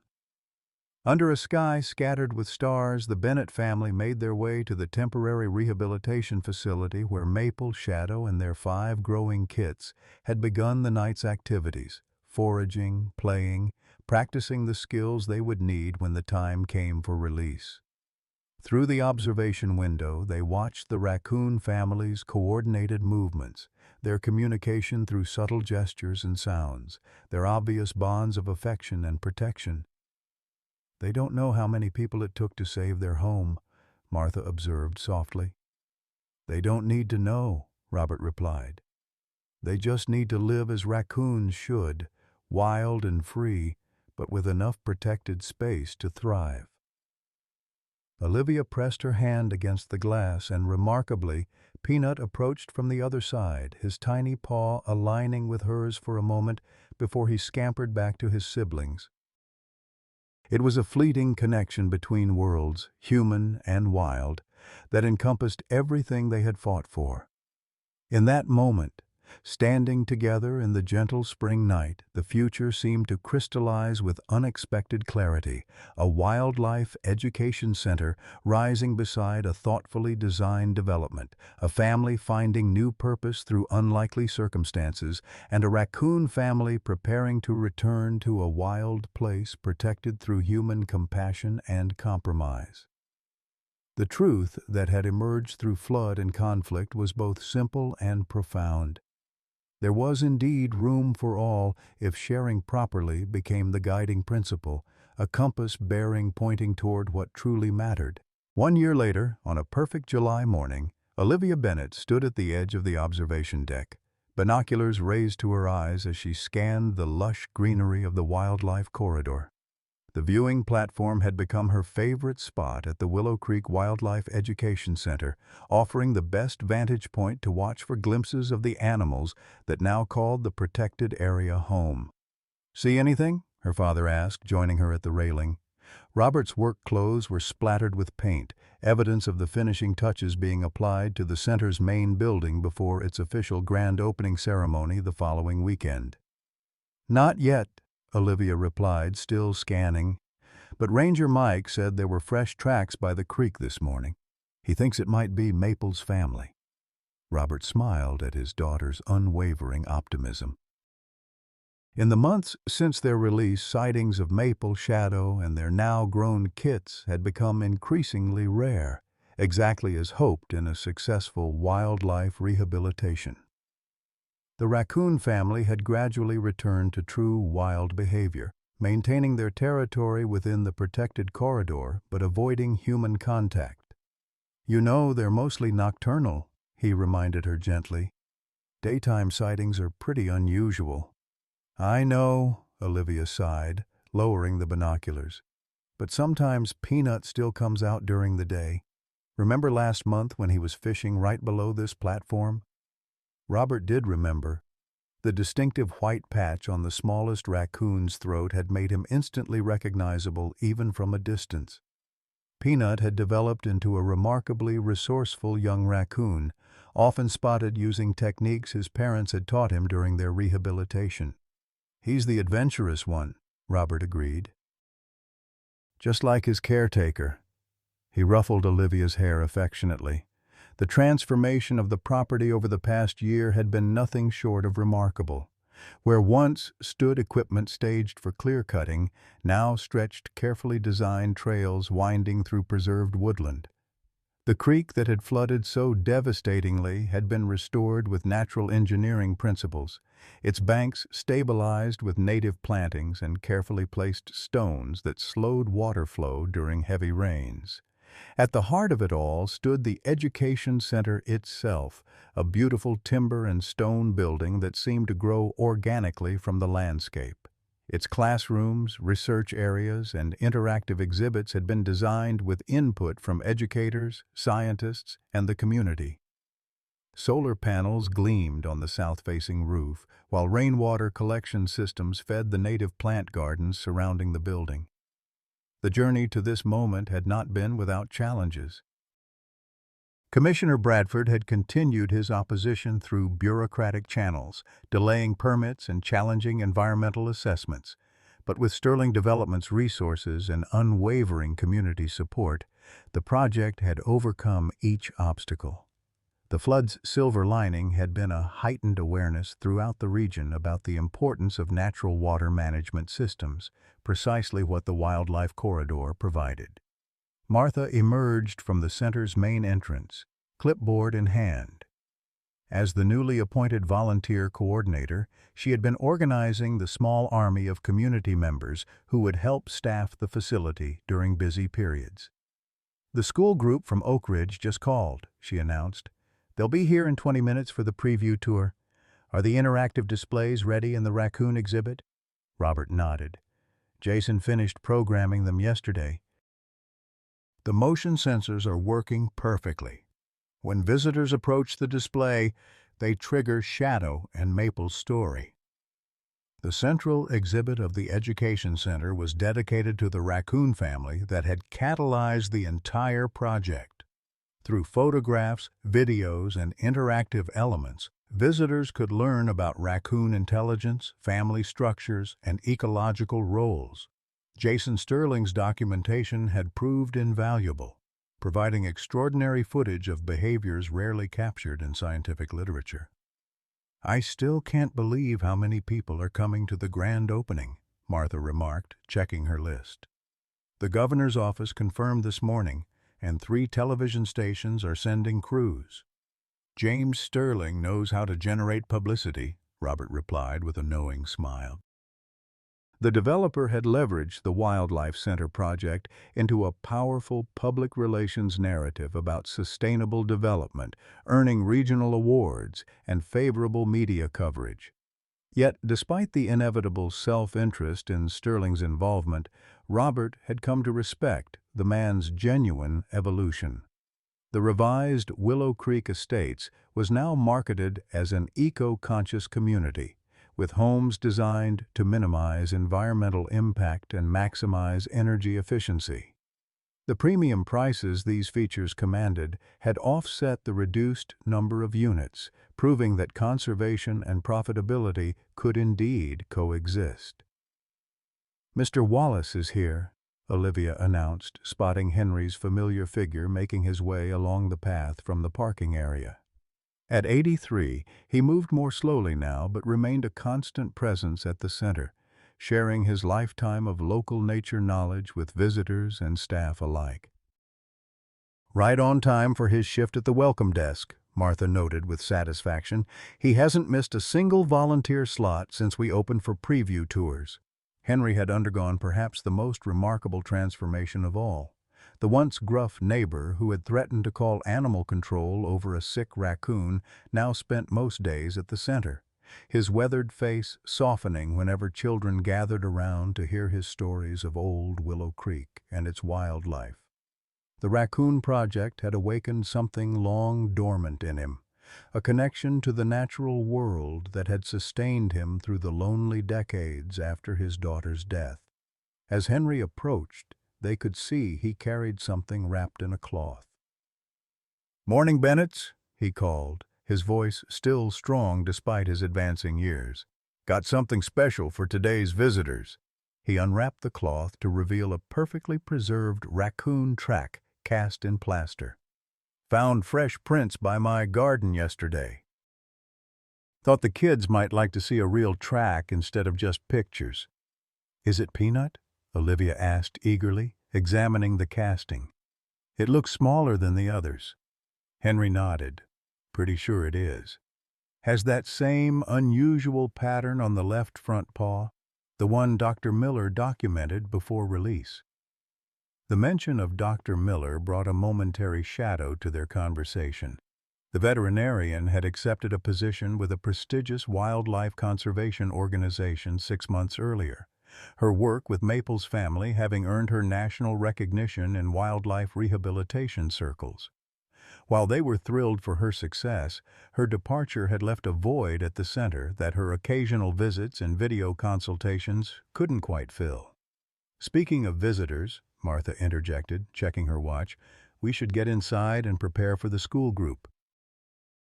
"Olivia, would you help your father finish setting up the touch table?" As they gathered their things to head inside, Olivia took one last scan with the binoculars, sweeping methodically across the lush summer foliage. Suddenly she froze. "Dad," she whispered urgently. "Look!" Robert took the binoculars, following her pointing finger toward a fallen log near the creek about 50 yards away. At first he saw nothing but dappled sunlight and shadows. Then a movement caught his eye.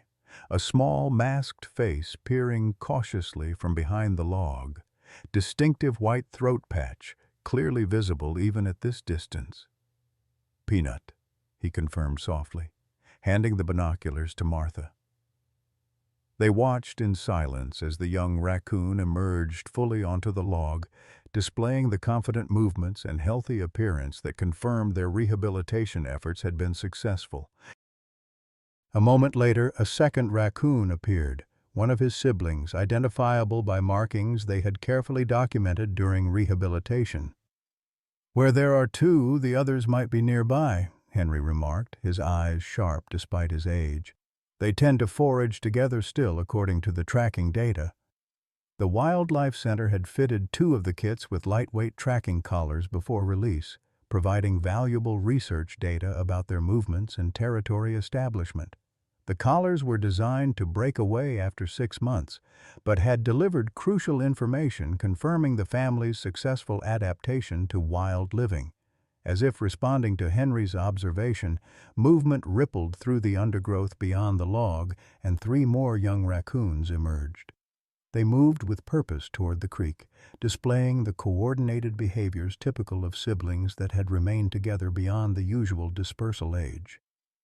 5 kits, Martha counted softly. All of them looking healthy. "But where are Maple and Shadow?" Olivia wondered, taking the binoculars back for another scan. The answer came moments later as a larger raccoon appeared at the tree line, unmistakably Shadow, his dark fur and distinctive size immediately recognizable. He surveyed the area from the base of a large oak, standing upright in the characteristic posture they had observed countless times during rehabilitation. What happened next left them breathless. Shadow made a soft, chittering sound, and from a hollow in the oak above him, Maple emerged. But she wasn't alone. Clinging to her back and sides were tiny forms, at least 3 of them, barely visible at this distance but unmistakably raccoon kits, much smaller than Peanut and his siblings had been when first discovered. "She has new babies," Olivia gasped, her voice a mixture of wonder and excitement. Maple and Shadow had more babies! It was extraordinary. Not just the new litter, but the entire family dynamic they were witnessing. According to conventional understanding of raccoon behavior, last year's kits should have dispersed to establish their own territories. Instead, they appeared to be functioning as an extended family unit, with the older offspring potentially helping to protect and even provision their new siblings. "Dr. Miller needs to see this," Robert said, reaching for his phone to record video. "It challenges everything in the literature about raccoon social structures." As they watched, the raccoon family began moving along the creek bank, the older kits in front, parents and new babies following behind. Their movements were purposeful but unhurried, displaying none of the furtiveness typical of raccoons in less protected areas. Here, in the corridor created specifically for them, they moved with the confidence of creatures at home in their environment. "They're heading toward the old oak snag," Henry observed. "Probably good foraging for grubs there." Olivia bounced on her toes with excitement. "Can we follow them, please? The school group won't be here for a few minutes." Robert hesitated, weighing the educational opportunity against the importance of minimizing human presence in the wildlife area. "Just to the second viewing blind," he decided, "and we stay quiet and hidden." They moved quickly but quietly along the elevated boardwalk that had been designed specifically to allow human observation without disturbing wildlife. The wooden path meandered through the trees, keeping visitors above the forest floor to reduce impact on habitat.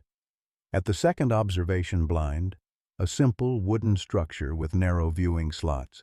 They settled in to watch the Raccoon family's progress. From this closer vantage point, they could see details invisible from the main deck. The new kits were indeed tiny, probably only a few weeks old, their movements still unsteady as they clung to their mother or occasionally tumbled onto the soft forest floor. Peanut and his siblings moved with the practiced efficiency of young adults, occasionally bringing small food items, a crayfish, a fallen fruit, back toward the family group.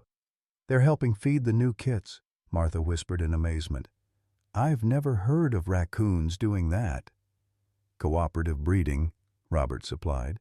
"It's known in some mammal species but rarely documented in raccoons. This is exceptional." As they watched, Peanut approached one of the tiny kits that had strayed a short distance from Maple. With gentle precision that belied his wild nature, he nudged the kit back toward its mother, then stood watch nearby as it rejoined its siblings. The behavior was unmistakably protective, showing a level of family coordination that defied conventional understanding of raccoon social dynamics. "He remembers," Olivia said softly. "He remembers how we helped him when he was little, and now he's helping his new brothers and sisters." Whether her interpretation was scientifically sound or anthropomorphic projection didn't matter in that moment. The parallel was undeniable. A chain of care extending from humans to wildlife and back through generations, each act of compassion creating ripples beyond its original intent. The distant sound of a bus engine broke the spell, signaling the arrival of the school group. With reluctance, they left the observation blind and headed back toward the center. Martha hurried ahead to greet the visitors, while Henry positioned himself at the welcome desk, raccoon track casting prominently displayed. "I wish they could be part of the grand opening," Olivia said wistfully as she and her father walked. "The raccoons, I mean. It's all because of them." Robert smiled. "In a way, they will be. Their story is what this whole place is about. How caring for one family of wild creatures led to protecting habitat for all of them." The center buzzed with activity as excited school children filed in, their teachers attempting to maintain order amid the stimulating new environment. Robert slipped away to finish his painting, while Olivia joined the junior naturalist team, a group of local children trained to help guide their peers through the exhibits. By late afternoon, when the school group had departed with junior ranger badges and raccoon fact sheets clutched in small hands, the Bennett family gathered on the back deck to watch the sunset paint the wildlife corridor in golden light. They were joined by Jason Sterling, now a college freshman studying wildlife biology, home for the summer and volunteering at the center between classes. "Dad's bringing the governor here early tomorrow," he informed them, setting up his camera to capture the sunset over the preserve. "They want some preliminary photos for the press packet." "How's James doing with all this attention?" Martha asked. "It must be a change from his usual development projects." Jason smiled. "He'd never admit it, but I think he's prouder of this place than any luxury condo complex he's ever built. He's already talking about implementing similar wildlife corridors in his projects across the state." The notion of James Sterling as a conservation advocate still occasionally struck Robert as surreal, yet the evidence was undeniable. The developer had become one of the center's most vocal champions, leveraging his business connections to secure additional funding and support. Whatever his initial motivations, whether business pragmatism or his late wife's environmental values, the outcome had benefited both the community and the wildlife they had fought to protect. "Did you tell them about what you saw this morning?" Jason asked Olivia, who immediately launched into an excited recounting of the Raccoon family sighting, complete with animated gestures mimicking the kit's movements. "I got some of it on video," Robert added, passing his phone to Jason. "Thought you might want to add it to the research documentation." Jason watched the footage with professional interest that couldn't quite mask his personal excitement. "This is incredible data. Cooperative breeding among siblings, extended family cohesion beyond a year. Dr. Miller is going to flip when she sees this. Speaking of documentation, Martha interjected, did you finish the before and after compilation for the grand opening presentation? Jason nodded. All done. It's pretty powerful. Starts with Olivia finding Maple and takes us through to today. I even included some aerial shots showing how the corridor connects to the larger forest system beyond Sterling property. The comprehensive nature of what they had accomplished sometimes struck Robert anew when presented in this linear fashion.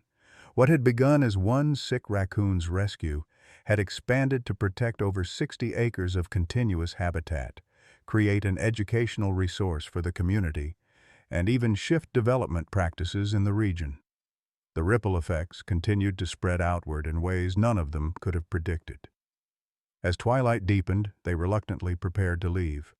The center would be closed to the public the following day for final preparations before Saturday's grand opening, but as project manager, Robert would be overseeing last-minute details from dawn until well into the evening.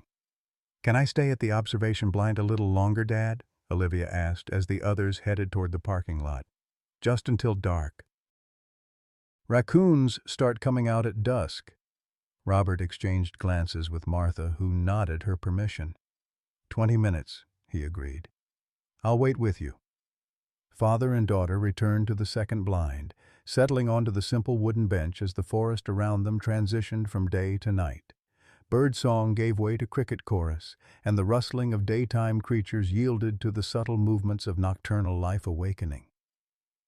"Grandpa would have loved this place," Olivia said, after several minutes of comfortable silence. "He would," Robert agreed, thinking of his father's passion for the natural world that had once seemed at odds with practical living, but now formed the foundation of their family's new direction. "In many ways, he's the reason it exists. His values lived on through you." Olivia considered this, turning her grandfather's compass over in her hands. She still carried it everywhere, though now it served more as talisman than tool. "Do you think Maple remembers us?" she asked, returning to the question that had preoccupied her since the raccoon family's release. "I think animals remember what matters to their survival," Robert answered carefully. "Maple remembers this place as safe, as somewhere her family thrived. That's why they've stayed in this territory." It was the scientifically sound answer, avoiding anthropomorphism while acknowledging animal intelligence. Yet, as twilight deepened around them, something caught Robert's eye that challenged his measured response. At the edge of the clearing, visible from their blind, a raccoon emerged from the underbrush. Even in the fading light, the distinctive white throat patch identified him immediately as Peanut.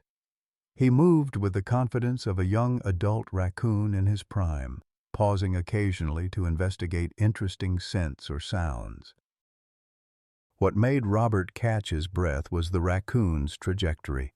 Not random foraging, but a deliberate path directly toward their observation blind. Midway across the clearing, Peanut stopped and rose to his hind legs, front paws held against his chest as he sniffed the air thoroughly. "Dad," Olivia whispered, gripping his arm, "he knows we're here." Whether through extraordinary olfactory abilities or some inexplicable sense, Peanut did indeed seem aware of their presence. For nearly a minute, he remained upright, facing the blind directly as though peering through the wooden slats at the humans concealed within.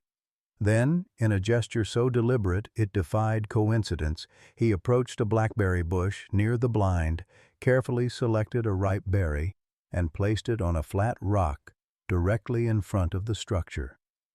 Without lingering, he turned and disappeared back into the forest with the efficient movements of a wild creature returning to its natural rhythms.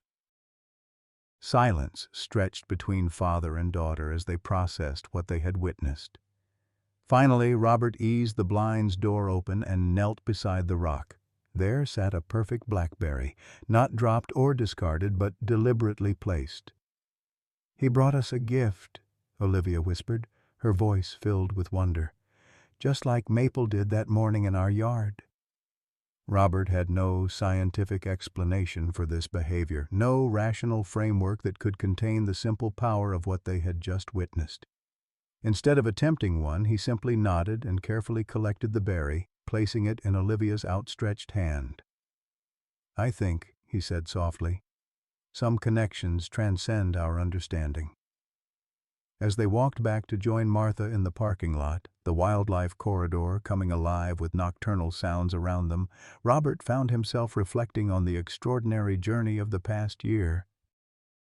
From flood to renewal, from conflict to compromise, from one small act of kindness to a lasting legacy of conservation, the story had unfolded with its own wild intelligence, finding paths forward that no human plan could have fully envisioned.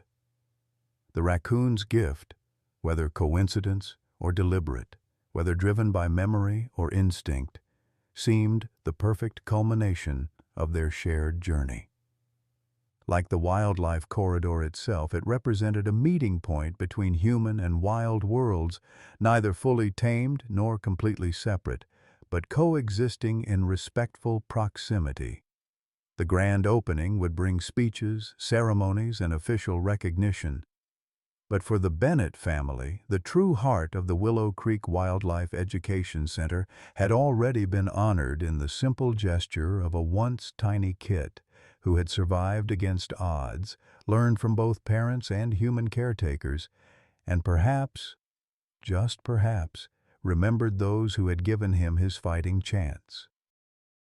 As they reached the parking lot where Martha waited, Olivia carefully placed the blackberry in a small container she kept in her pocket for collecting nature specimens. Tomorrow it would join the exhibit about Maple's family, a small, perfect symbol of reciprocity between species. "Ready to go?" Martha asked, noting their solemn expressions. "Did something happen out there?" Robert and Olivia exchanged glances, a private understanding passing between them. "Just saying goodnight to old friends," Robert replied, putting his arm around his daughter's shoulders as they walked to the car. Behind them, the wildlife corridor stretched into the gathering darkness, protected and preserved, a living testament to the power of compassion, compromise, and connection. Within its boundaries, a remarkable raccoon family continued their nightly routines, wild and free, yet linked by invisible threads of memory to the humans who had once held their lives in careful hands. And in that balanced space between wild and tamed, between human needs and natural systems, the legacy of a little girl's simple act of kindness would continue to ripple outward for generations to come, both human and raccoon alike. In the quiet moments of life, true connection often reveals itself through unexpected messengers. When young Olivia Bennett shared her snack with a dying raccoon, she couldn't have known how this simple act of compassion would transform not just her family, but an entire community. As we enter our golden years, perhaps we recognize that our most meaningful legacy isn't measured in wealth or achievements, but in the ripples of kindness we've set in motion. The wildlife corridor that grew from one child's empathy reminds us that it's never too late to protect what matters, to bridge divides between progress and preservation, to heal old wounds through shared purpose. When Peanut, the once struggling kit, returned to leave a single blackberry as a gift, wasn't he showing us the perfect metaphor for life's most precious reward? That what we give with open hearts often returns to us in ways we never imagined. As you reflect on your own journey, what small act of kindness changed your path in unexpected ways? Or perhaps more importantly, is there a raccoon in your life today, some vulnerable creature or cause, waiting for the simple gift of your attention? Share your stories of unexpected connections in the comments below. The ripples you've created may inspire more than you know.